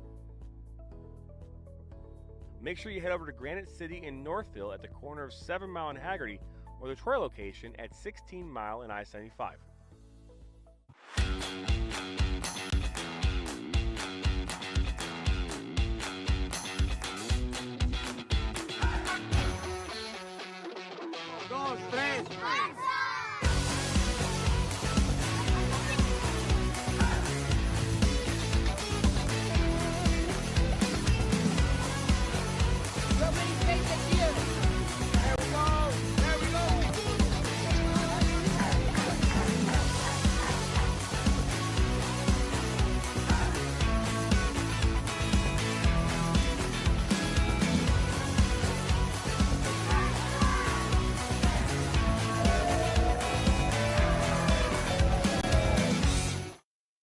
I'm a husband.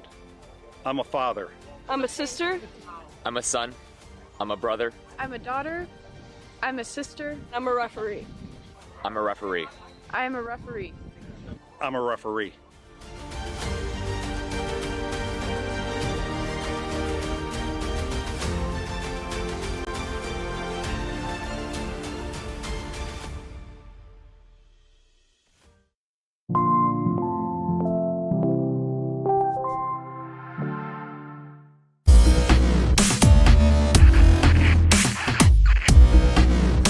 Are you looking to play at the next level?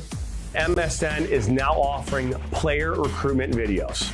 We are excited to partner with you and your family in getting you to the next level. To learn more about our packages and what we offer, head over to the MichiganSoccerNetwork.com.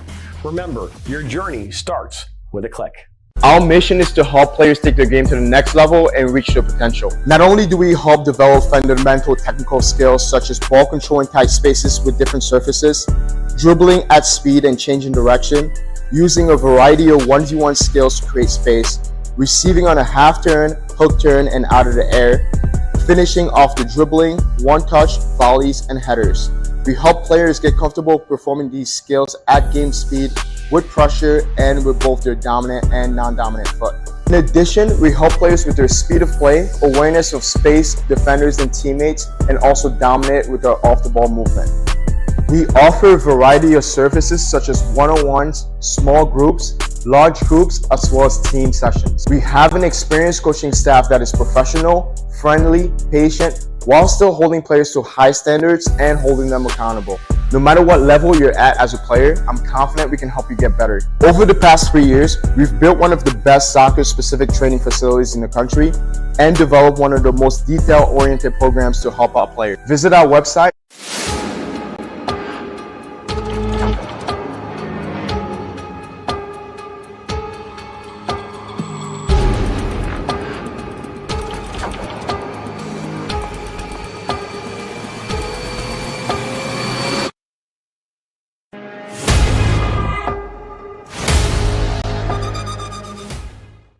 Michigan Soccer Network, man! DCFC!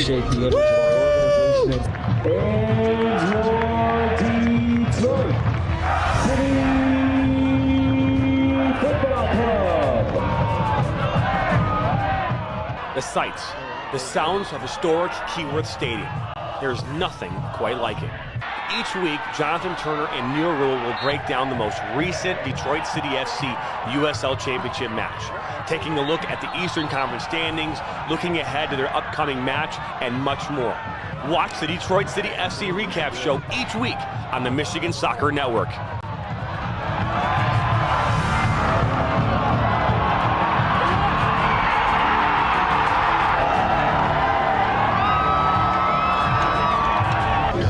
Let's go City on the Michigan Soccer Network. You are watching the Michigan Soccer Network. Come on, City.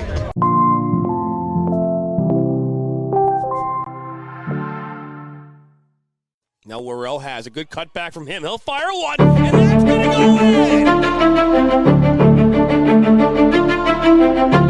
in!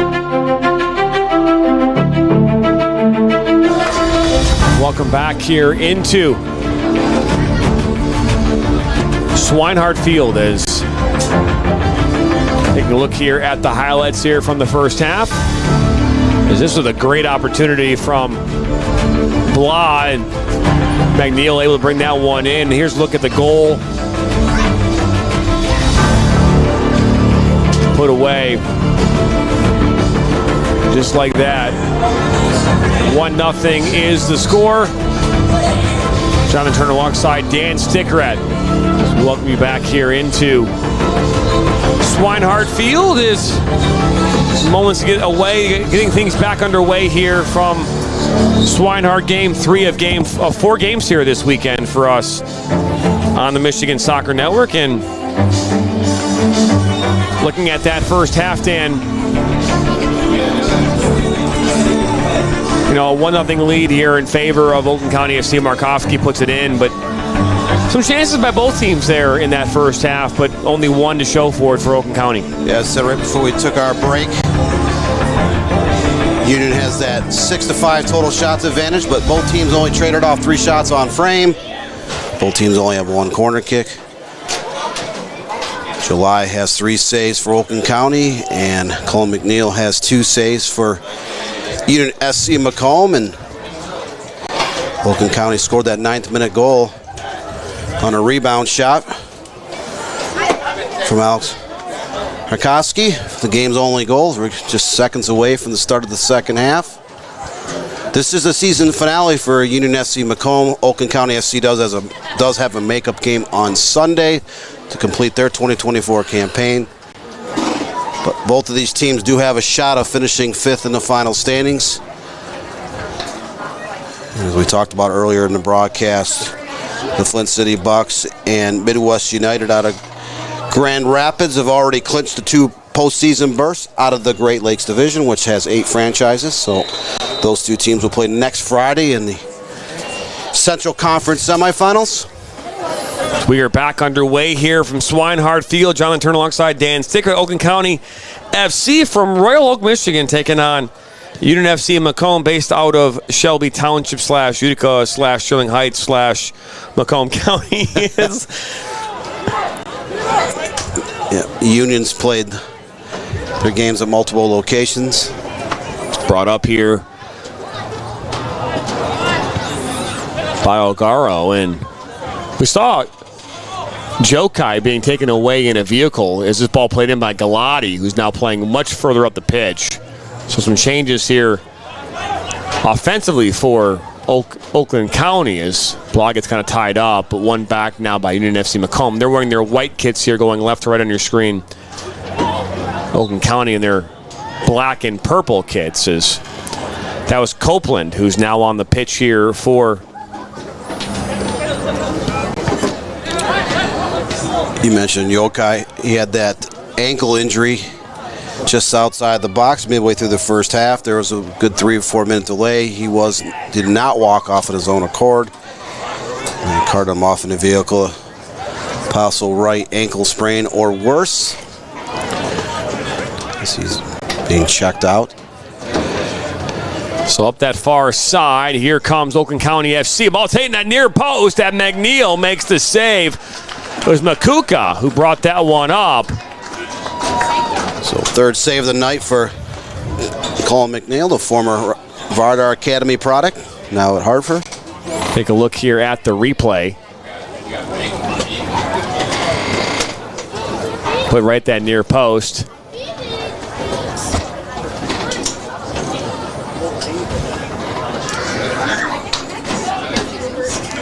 Second corner kick of the match coming up for Oakland. Ball comes in off the corner, and that goes over everybody, and it'll make its way out. Closes one there was Carson Bala.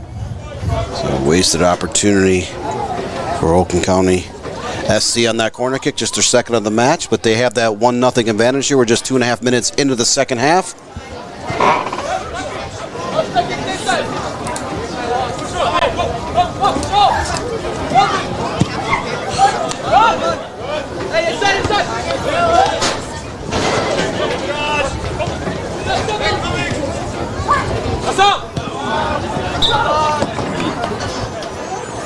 So that one goes out, and throwing on the near side here is Galati will put this one back in.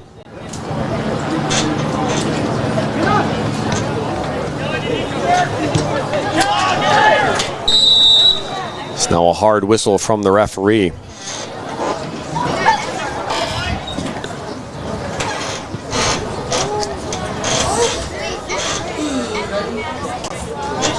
Both teams amassing one foul here in the second half. Oakland County did have a pair of yellow cards in the first half, one to a player, one to the coaching staff. Ball goes to Blah. Ball played up towards midfield, and this will go all the way back now to July.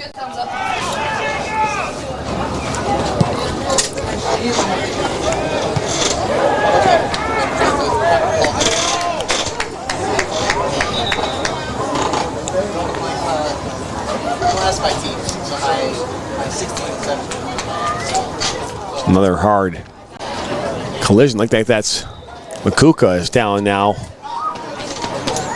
Other side of midfield.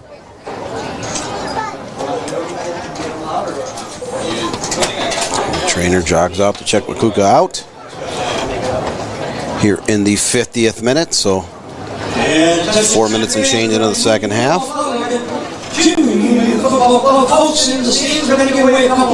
Oakland County has the only shot, which was on frame here in the second half. They also have the half's only corner kick.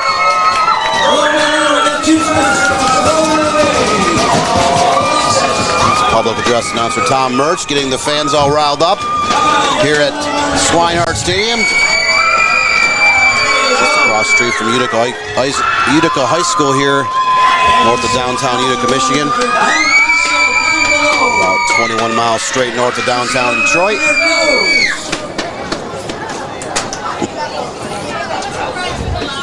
Just about to get things back underway as Makuka, I believe, came off. And Makuka still being addressed by the trainer there just inside midfield. Doing the same thing you told me to throw.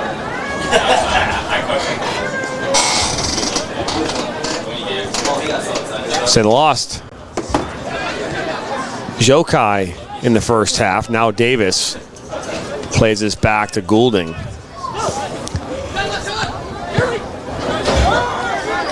Ball actually hits up off the arm of Davis. Now back to Hodgson. First time stopping by, hit the subscribe button, like us, and share us with your friends and family. A lot of really cool things coming your way here in the very near future. We'll keep you updated about that. We've talked about it.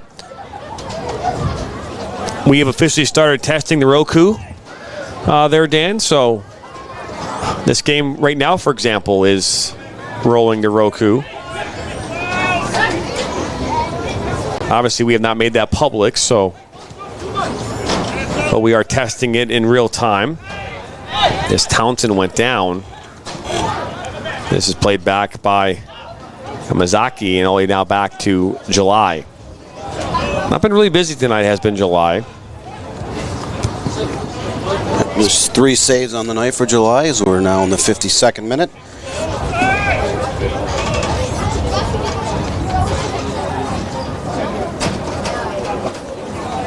Saw Steve Walker there. It was a nice touch by Steve Walker. Makuka's back on the pitch, so any concern they had is no more.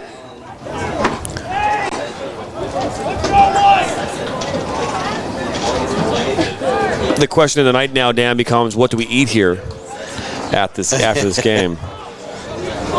What is good on this side of town? Now our studios are only about 10 minutes from here. About 6 miles northeast of here. It's the opposite side of Shelby Township. One back now, Davis on the ball. He's still got it. Looks to go over the top. Looking up this near side, that's Sharp. Sharp looks to slot this in the top of the 12, and now shoved away by Alithas Hodgson, and might see a yellow card, and that we will. So that's Tanner. Tanner Hodgson, 53rd minute booking. Hodgin twins, Tanner and Carson, getting ready to set their junior years over at Western Michigan University. Had great careers with National Soccer Club and at New Baltimore Anchor Bay High School. Helping their high school finish as the 2021 Division I state runner-up. Ball played back. McNeil puts it up over midfield. The ball falls right to Carson Hodgson. He'll look to play it sharp and doesn't make its way to its intended target.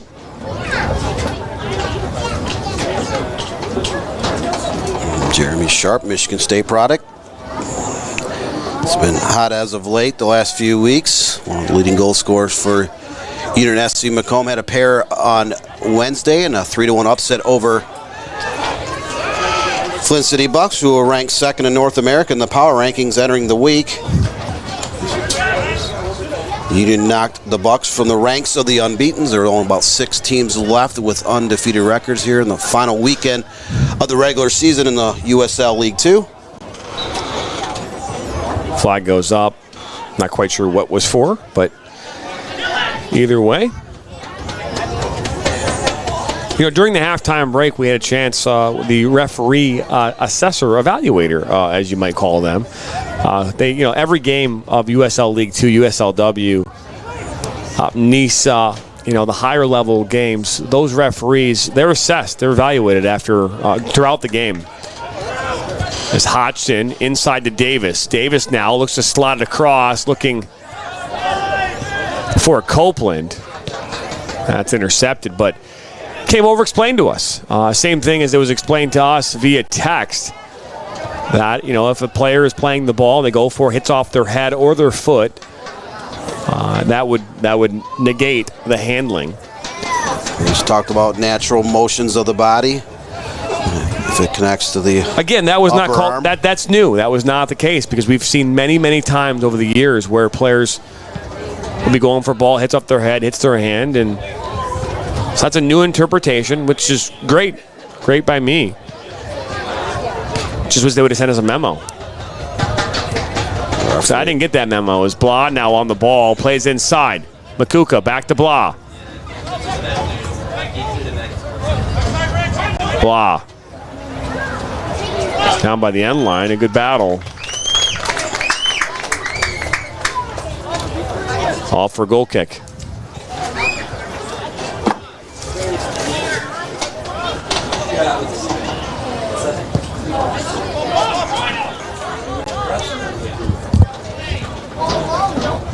Well, that's out that far side, and that's poked away.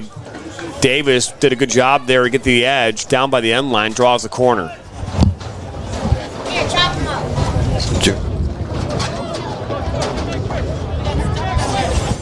Jeremy Sharp getting set to take the corner. They're in the northeast corner of the field.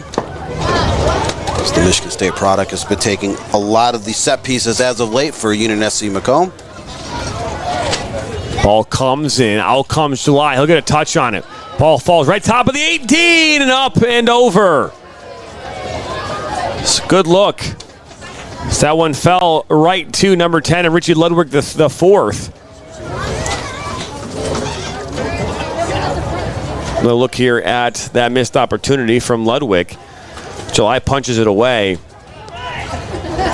Ludwig, another Michigan State product. Getting ready to set his sophomore collegiate career with the Spartans here in another month or so. We saw Ludwig play several times in high school. He's a rare 4-time All-Stater, Mr. Soccer runner-up back in the fall of 2022 for Clarkston High School. Ogaro was looking for Makuka. Good win back. Hodgson. It's Arce looking to go back over the top for Makuka again. Remember, he took a spill here in the second half. Seems to be okay now. Now Blah.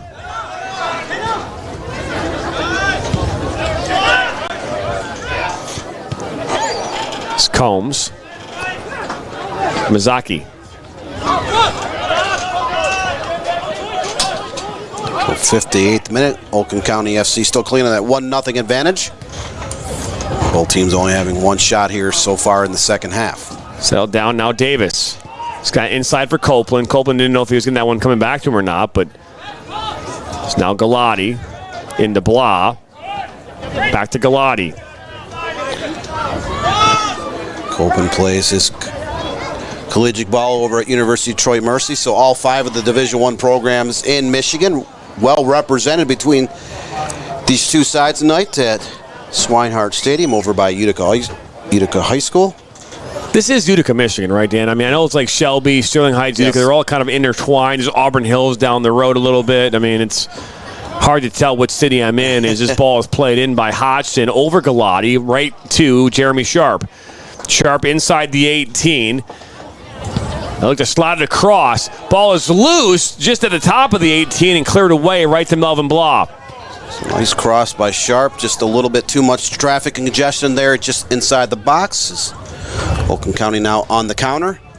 That's Makuka in the 18. He'll go down, draws contact. Referee says we'll keep it going.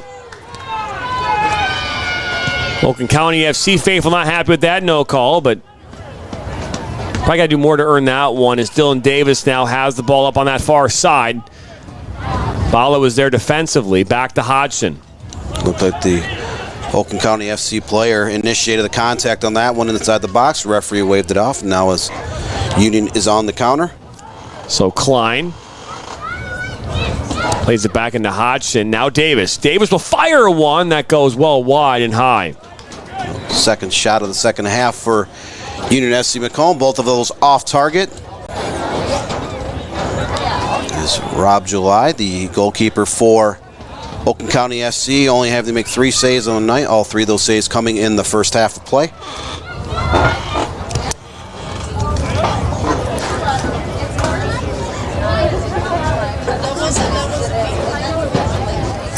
Played up towards midfield, looking for Markowski. Townsend gets the head on it.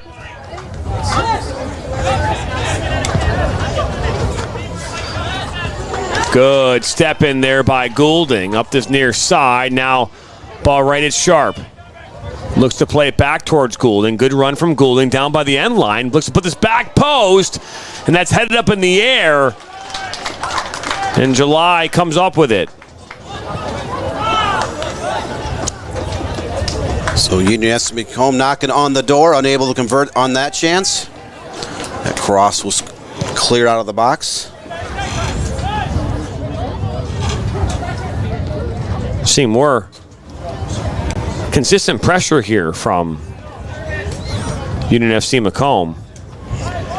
By the way, it's Christian Wilson who had that ball up in the air on that cross from Goulding.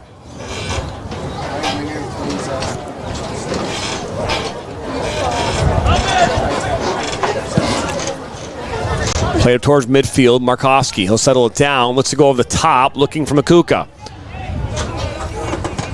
Good work there by Mateo Phillips, and he'll clear that one away and up and out. Reminder, tomorrow night we'll be back at this again. USL League 2 season finale for Flint City Bucks, not AFC. That was a couple weeks ago. But Flint City Bucks as they welcome in Michigan Lions from South Bend, Indiana. The game kicks off at 7:30 p.m. Eastern tomorrow night from Atwood Stadium. Jonathan Turner and Stickrat on the call. And we'll be gearing up here for playoffs starting next week as Dylan Davis. Nice little overlapping run from Copeland. Now Hodgson. Hodgson into Sharp. Sharp cuts it back to his left foot. He'll look to fire one. Didn't get the angle. That was well wide from target. 3 shots on the second half for Union FC MACOMB. All 3 not on target, but Union does have some offensive firepower on the field. You got Dylan Davis from University of Michigan. Tanner and Carson Hodges play at Western Michigan. Josh Copeland at University of Troy Mercy.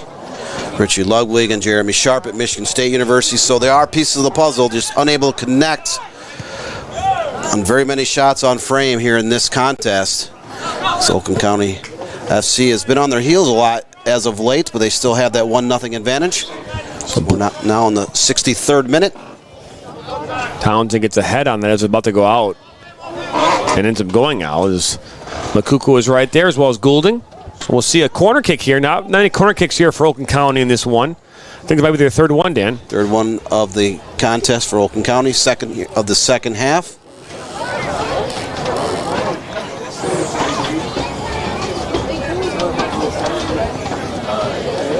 McCook will take this corner. Here it comes. Ball played in. Townsend will get the head on it as it's cleared away. Ogaro came in maybe to take a one-time crack at it, but that makes its way back now to Evan Combs. Ball inside to Wilson. Wilson puts it in towards the middle. Copeland gets a head on it. Put right back in the mix towards McCook. McCook top of the 18. Ogaro. Ogaro goes down, and the referee will buy it. Hook, line, and sinker. As Ogaro takes the spill. So dangerous opportunity coming up for Oakland County FC. About 28, 29 yards out in front of the goal. Set piece just moments away. I'm not saying that was a dive, Dan, but there was a lot of yelling as that collision took place. It looked like he kind of he missed the fired on the ball, lost his balance. The referee said there was contact, so set piece was awarded.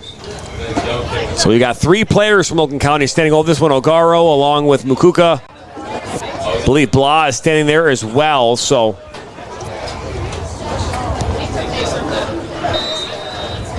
looks as though it was Ogaro. Nope. Blah will take this one. A touch from McNeil. Now one will go out for a corner kick. But they're going to say no, he didn't get a touch. Looked like it hit the crossbar and then deflected off the football crossbar above that. I feel like he got a touch on it, but okay. Yeah, maybe I'm wrong. It looked like the replay showed he got a touch on it. I know a lot of times goalies want credit for the save, maybe because that one wasn't maybe the best of saves. Maybe that's why I didn't want to hey, I got a touch on that one, but I don't know. The goalkeeper today is a smarter goalkeeper than they were like 30 years like I was. I wanted that corner kick because I wanted credit for the save. Nobody wants more set pieces, so maybe the IQ of the goalie today is a much higher IQ. Set piece is a little bit more difficult to defend. Our producer is saying I have a low IQ. That's why he said that. So, of all the concussions I've had, Dan, I have a much lower IQ than I did back in the day. But here we are, 66th minute, a 9th minute goal from Alex Markovsky is all the difference in this one. You're watching USL League 2 Great Lakes Division action on the Michigan Soccer Network and Sports Engine Play.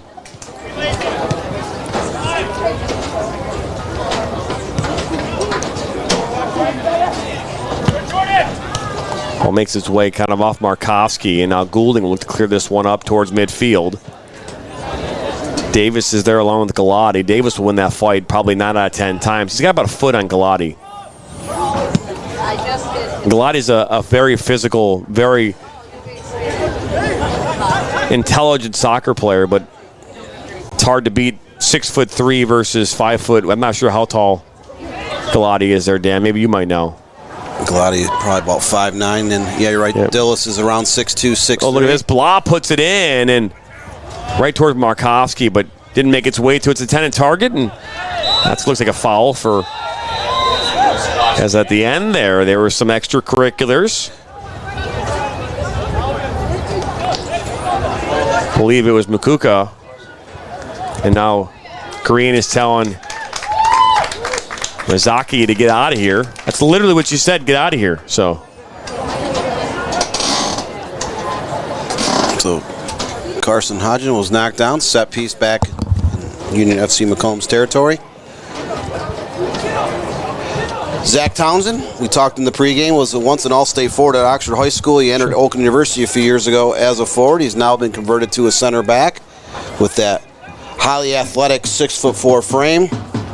It's tough to beat a standout soccer/basketball player in the air when you're 6'4" and you got great athleticism. He was part of that Oxford basketball team. that reached the Division I Sweet 16 back in 2019. Ball played back. Now Townsend into Goulding. All played up. Nice little flick from Copeland. Doesn't make its way to Davis. The flag will go up. Davis just a stride offsides on that play. First offsides of the second half against Union SC MACOMB, second overall. We're now in the 69th minute. Oakland County SC still has that 1-0 advantage, courtesy of that Alex Hakowski goal in the 9th minute. So we still stand today, midway through the second half.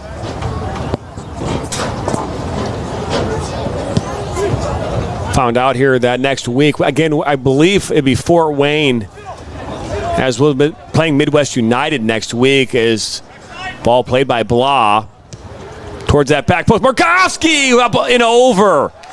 That's the best opportunity here of this second half for sure. Great slap by Makuka over to Mikowski, just over the crossbar.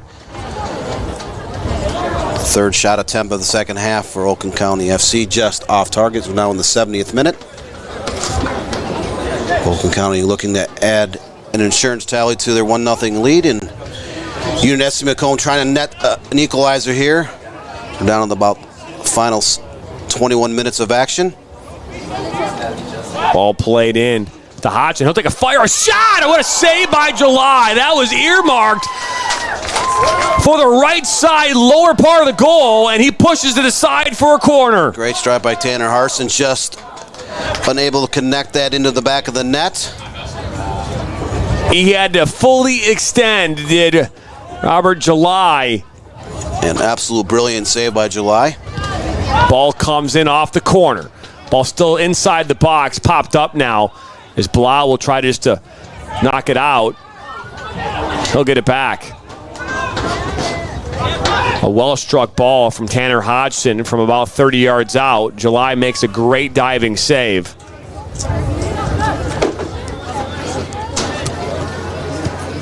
It's McNeil. Nice left-footed boot over midfield, but nobody there for Union FC. Settled down by Yamazaki. And last touched by Mateo Phillips. But yeah, they're gonna. I think it's gonna be Fort Wayne taking on Midwest United in Game 1 next week, and then it's gonna be Cleveland Forest or Toledo Villa versus Flint City, is what we've been told. So I think obviously the winners of those two games will see each other on Sunday. So we could possibly see an All-Michigan final on this Sunday. Very well could. As both the Flint City Bucks and Midwest United have had quality seasons here in 2024 to advance to the Central Conference playoffs. It's the 26th time in like 29 years that Flint City Bucks, which used to be the Michigan Bucks, have advanced to the postseason, which is tops North American in terms of most playoff bursts by a franchise in league history. So Flint City Bucks trying to march to their third straight Final Four in the North America postseason.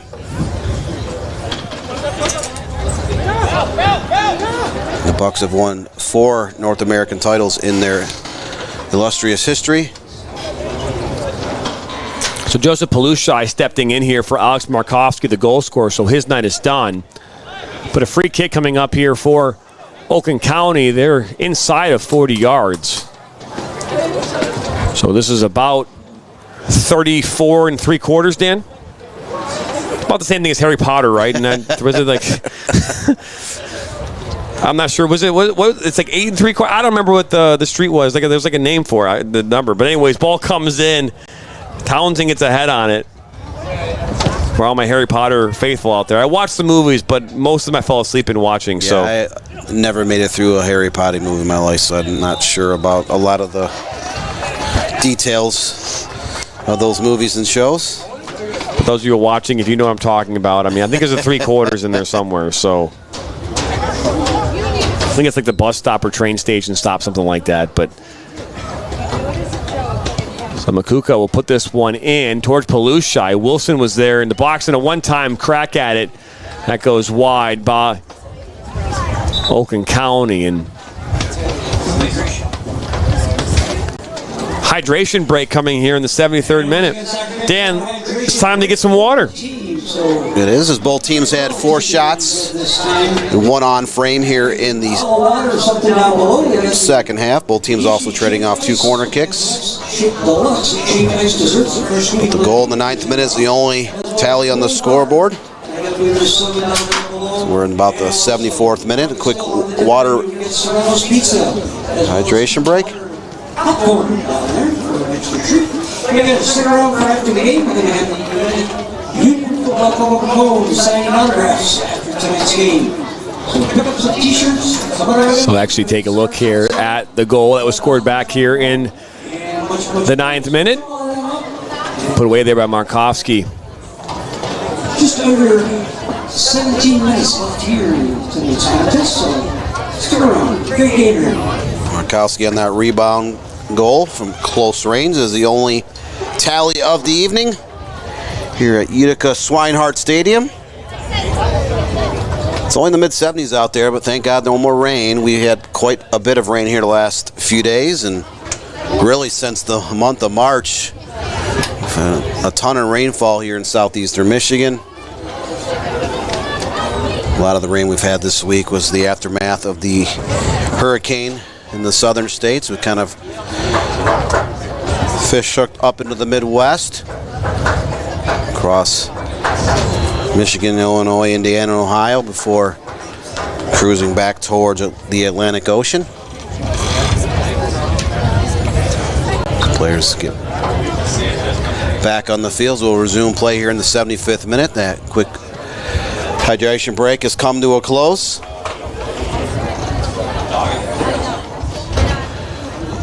So ball will be brought back in here by McNeil as off the goal kick. Townsend cleared this one up over midfield. 15 minutes left in this season here for Union FC Macomb, who you look at where they started the season, where they were middle of the season, they've come a long way. Still in Davis. Good work from Davis. Pushes that out wide here towards Ludwig.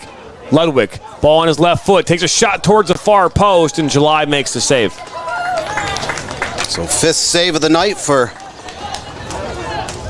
Mr. Rob July, the goalkeeper for Oakland County FC, as we're now in the 76th minute.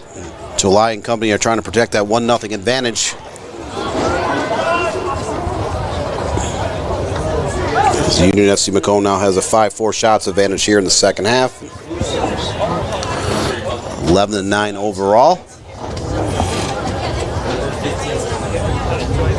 Nothing to show for it up on the scoreboard as Union desperately trying to net an equalizer as we're now in the 76th minute. And time is starting to fade on Union FC Macomb, not just their game but their season, as this is the season's finale for Union and second to last game for Oakland County FC. They have a makeup contest on Sunday afternoon to conclude their 2024 campaign. So Galati is coming off. So number 3. Football club is number 15 and number 3. Lucas Hart, number 15. Adrian Monter. Adrian Monter. So Monter comes in.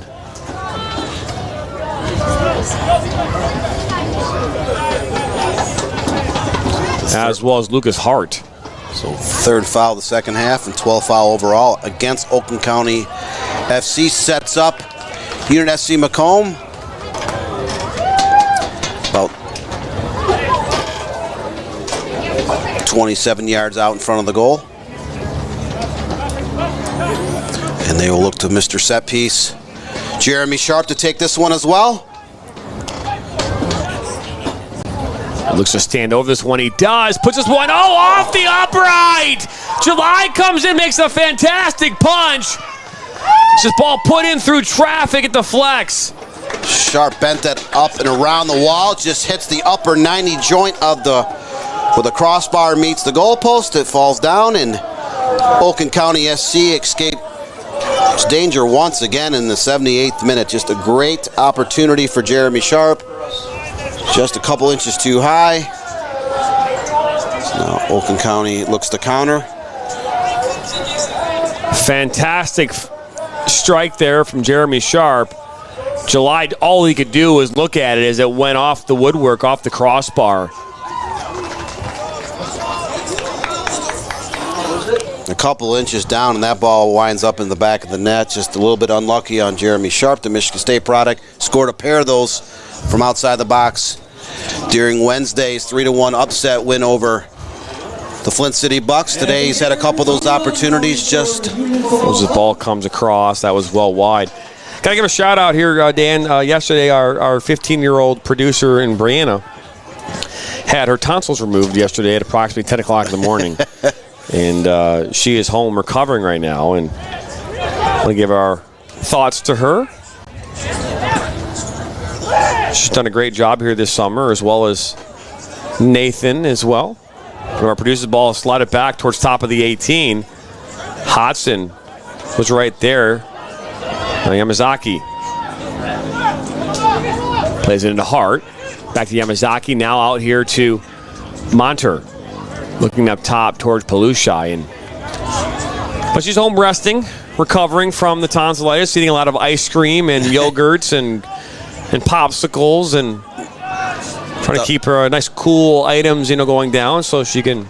I'll tell you, Dan, I had a chance to look at her throat yesterday. Oh, boy. Oh, gosh. That was not... Not a pretty thing, huh? Yes, no. You won't be able to talk much here over the course of the next week, but for anyone who's had their tonsil out, I'm sure it's not the most comfortable thing for those first 48 to 72 hours after that surgery. Nope, it is not. I'd imagine not. I still have my tonsils intact, so. I used to get strep throat and tonsillitis all the time. Every time it happened, they used to tell me I was getting my tonsils out the next time. It never happened.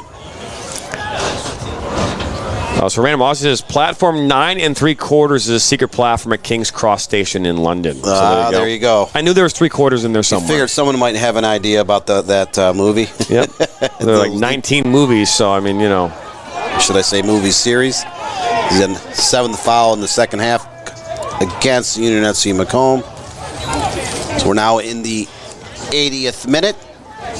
Actually, now crossed into the 81st minute. Oakland County SC still up 1-0.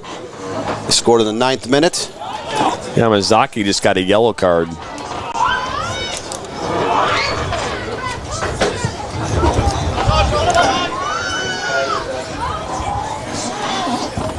Ball will go out here on this near side.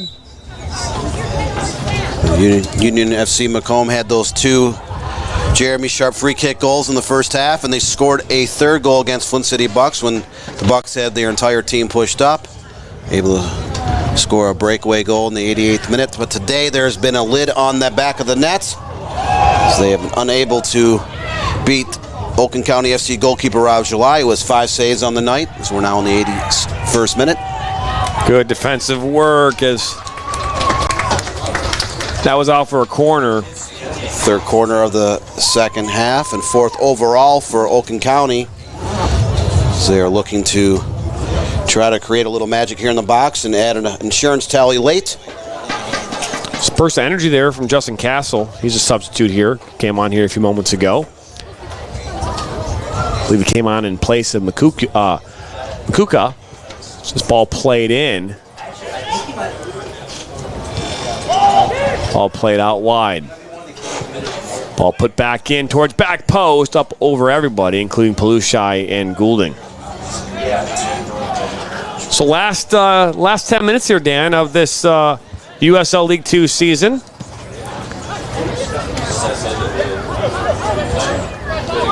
In total for USL League 2 this summer, we have done, this would be, as of right now, this is game number 13 for us. 14 will be tomorrow. If you count USL League 2 and USLW, would be 20 games in total.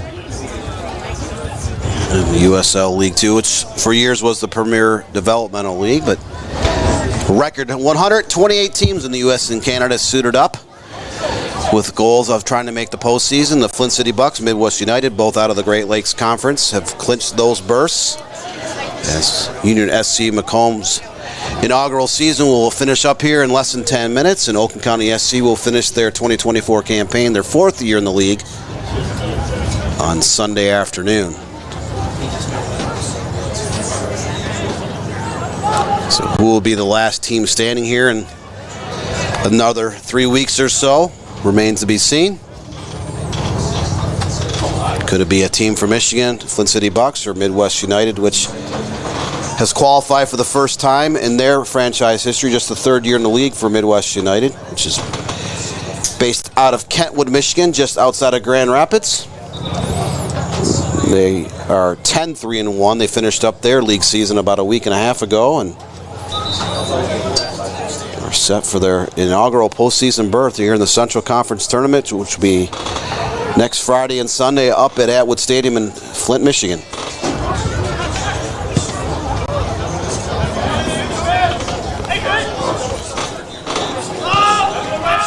Ball played back, and now this one cleared up towards Lucas Hart. Now Davis on the ball. He'll find Tanner Hodgson, who finds Carson. Makes his way up.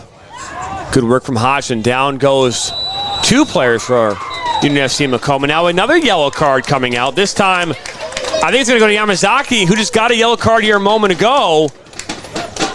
So he might get another one, and he will. No, number 4 is going to get it, so I apologize. Bala is going to get the yellow card. I'm not actually quite sure. No, it's going to be Yamazaki, and I could have swore he just got one.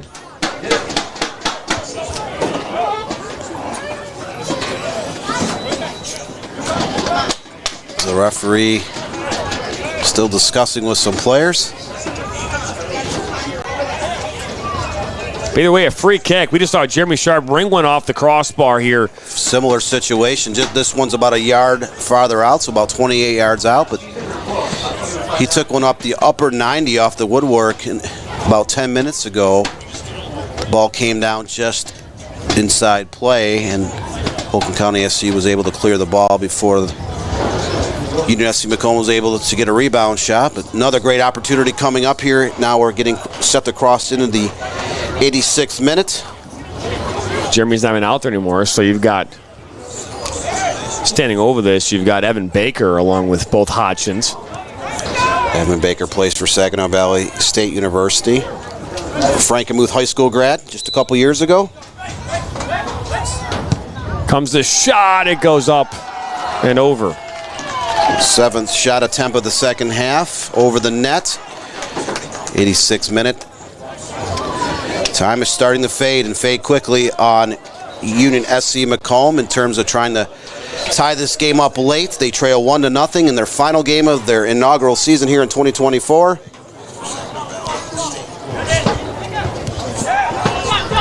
The chances have been there. Union has actually controlled a lot of the play here in the second half, just unable to net an equalizer. Ball to the top, was looking for Ludwig, and onto the wall. One back by Baker, and cleared away here as Goulding will throw this back in. Into Hodgson, back to Klein. Klein will roll it back to Phillips. Left-footed boot towards that back post, and Evan Baker.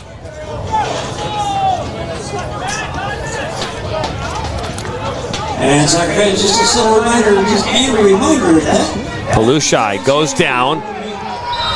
Advantage was going to be given, but it's pulled back.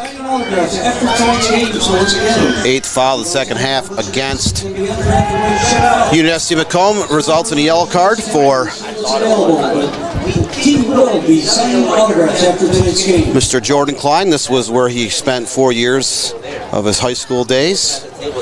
Utica Eisenhower High School just up the road. It's the yellow card here in the 87th minute. So now crossing the 88th minute. So final few minutes of this USL League 2 match. Oakland County FC has the free kick just inside midfield and looking to hold off and prevail here.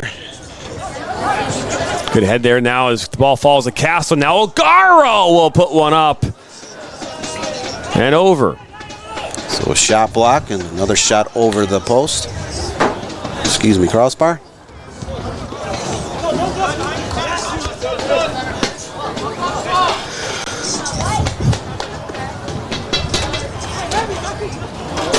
This is a season finale for Union SC MACOMB. Will there be a little bit of late game magic? Try to net an equalizer. Oakland County hold on, or maybe even add an insurance tally here late. Good jersey pull there by Goulding as Palusha will run right into 14th foul of the match up against Oakland County SC. Both teams whistled 14 times in this game. Lewis Davis goes down. There's another whistle, and now that might be a yellow card because we just saw Bala get a yellow. Now there's a little shove there at the end, and quite a physical game here. This is definitely a rivalry game between Oakland and MACOMB counties. The two teams have combined for 29 total fouls in this game and 6 yellow cards. Going to see a couple substitutions now here again. Say Chase Clark. 26, Chase Clark, number 25. Devin Hernandez. Devin Hernandez both coming in.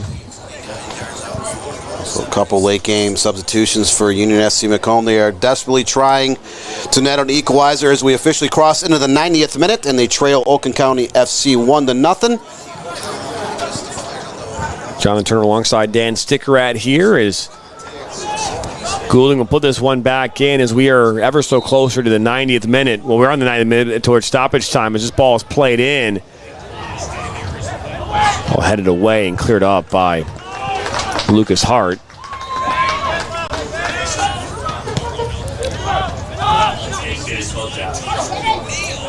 Hernandez looking for Clark. This last touched off Oakland County and out for a corner kick. Fourth corner kick of the match. We're now just shy of the 91st minute. Richie Ludwig set to take this set piece by the corner flag. So Ludwig will take this corner. Ball comes in. Townsend with the head. The ball loose, and it's going to go in! Copeland puts it home off the head of Townsend. We're all tied up, one apiece.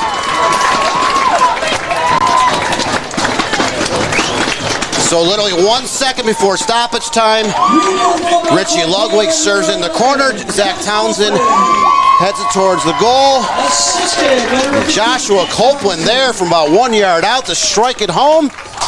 We're tied at 1 as we enter stoppage time. So Copeland puts it in. It kind of deflected off his foot. He doesn't care. It went in. It's a goal. It's 1-1.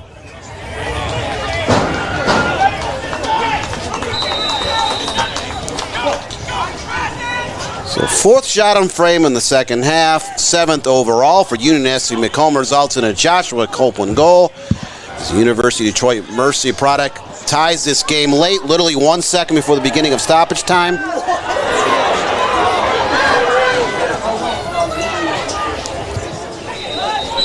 It looks like Devin Hernandez down for Union SC MACOMB. Collision out there by the 30-yard line of the football field.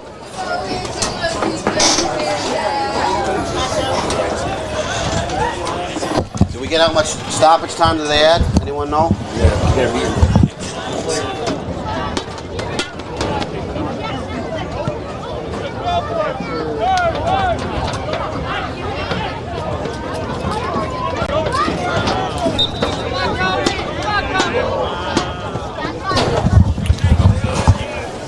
So ball loose inside the 8th list. Now Hernandez goes wide, but the flag was up. So 3rd offsides against Union SC MACOMB here. A great opportunity to a go-ahead goal. So we're now in the 2nd minute of stoppage time. So all that hard work, they finally tied it up. Union SC MACOMB. Now Oakland County on the counterattack. Now look at this. Is outshot. I think McNeil got a touch on it. He did. So that'll be the 4th corner of the second half for Oakland County. 5th overall is McNeil registering his 4th save of the night. Both teams buzzing here in stoppage time. Again, we were not notified of how much stoppage time there was, so it's a mystery. I'm gonna put 3 on the board. Just what the heck, right, Dan? Last day was half. It was 3. There was Like I said, well, we would have thought there was more last half too, but there was an injury and something. But only 3 minutes. Either way, Lucas Hart will take this corner kick. Ball comes in. It's now Hernandez. He goes down hard.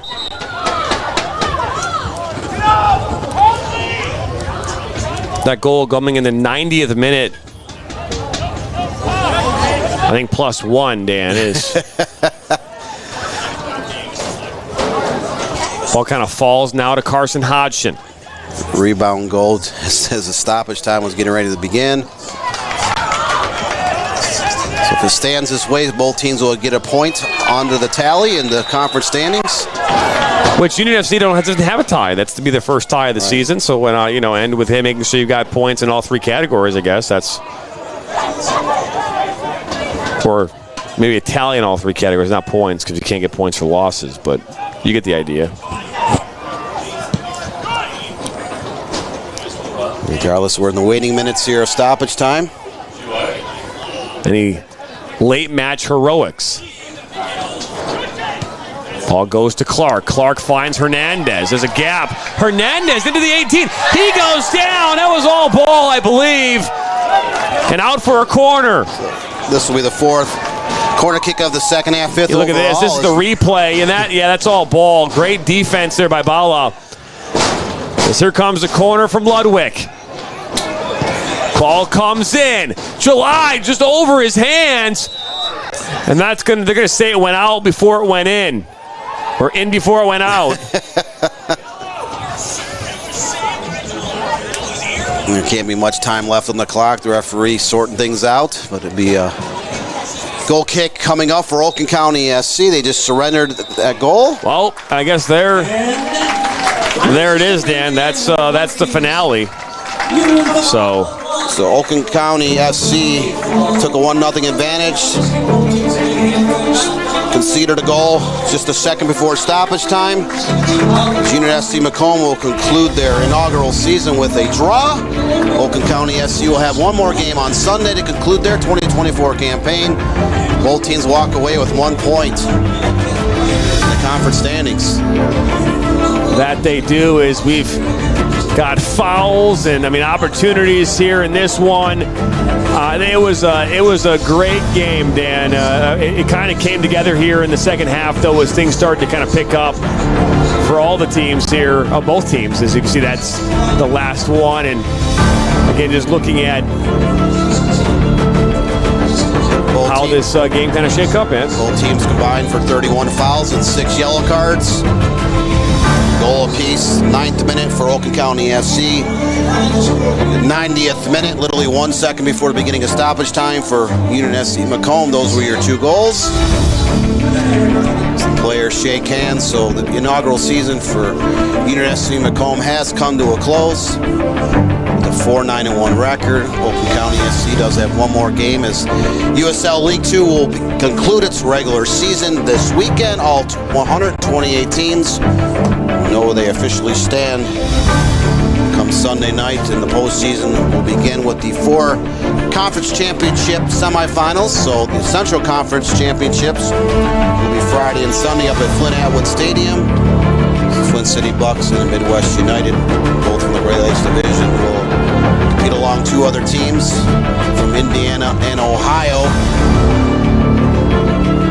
The Final 4 will take place the following weekend. That it will.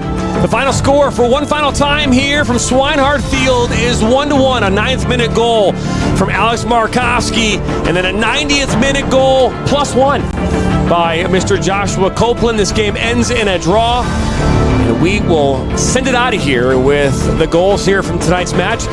For all of our crew here, Ryan Gagnon on camera, Mr. Nathan Turner, our producer, Dan Stickert, my name's Jonathan Turner. So long, everybody, from Swinehart Field.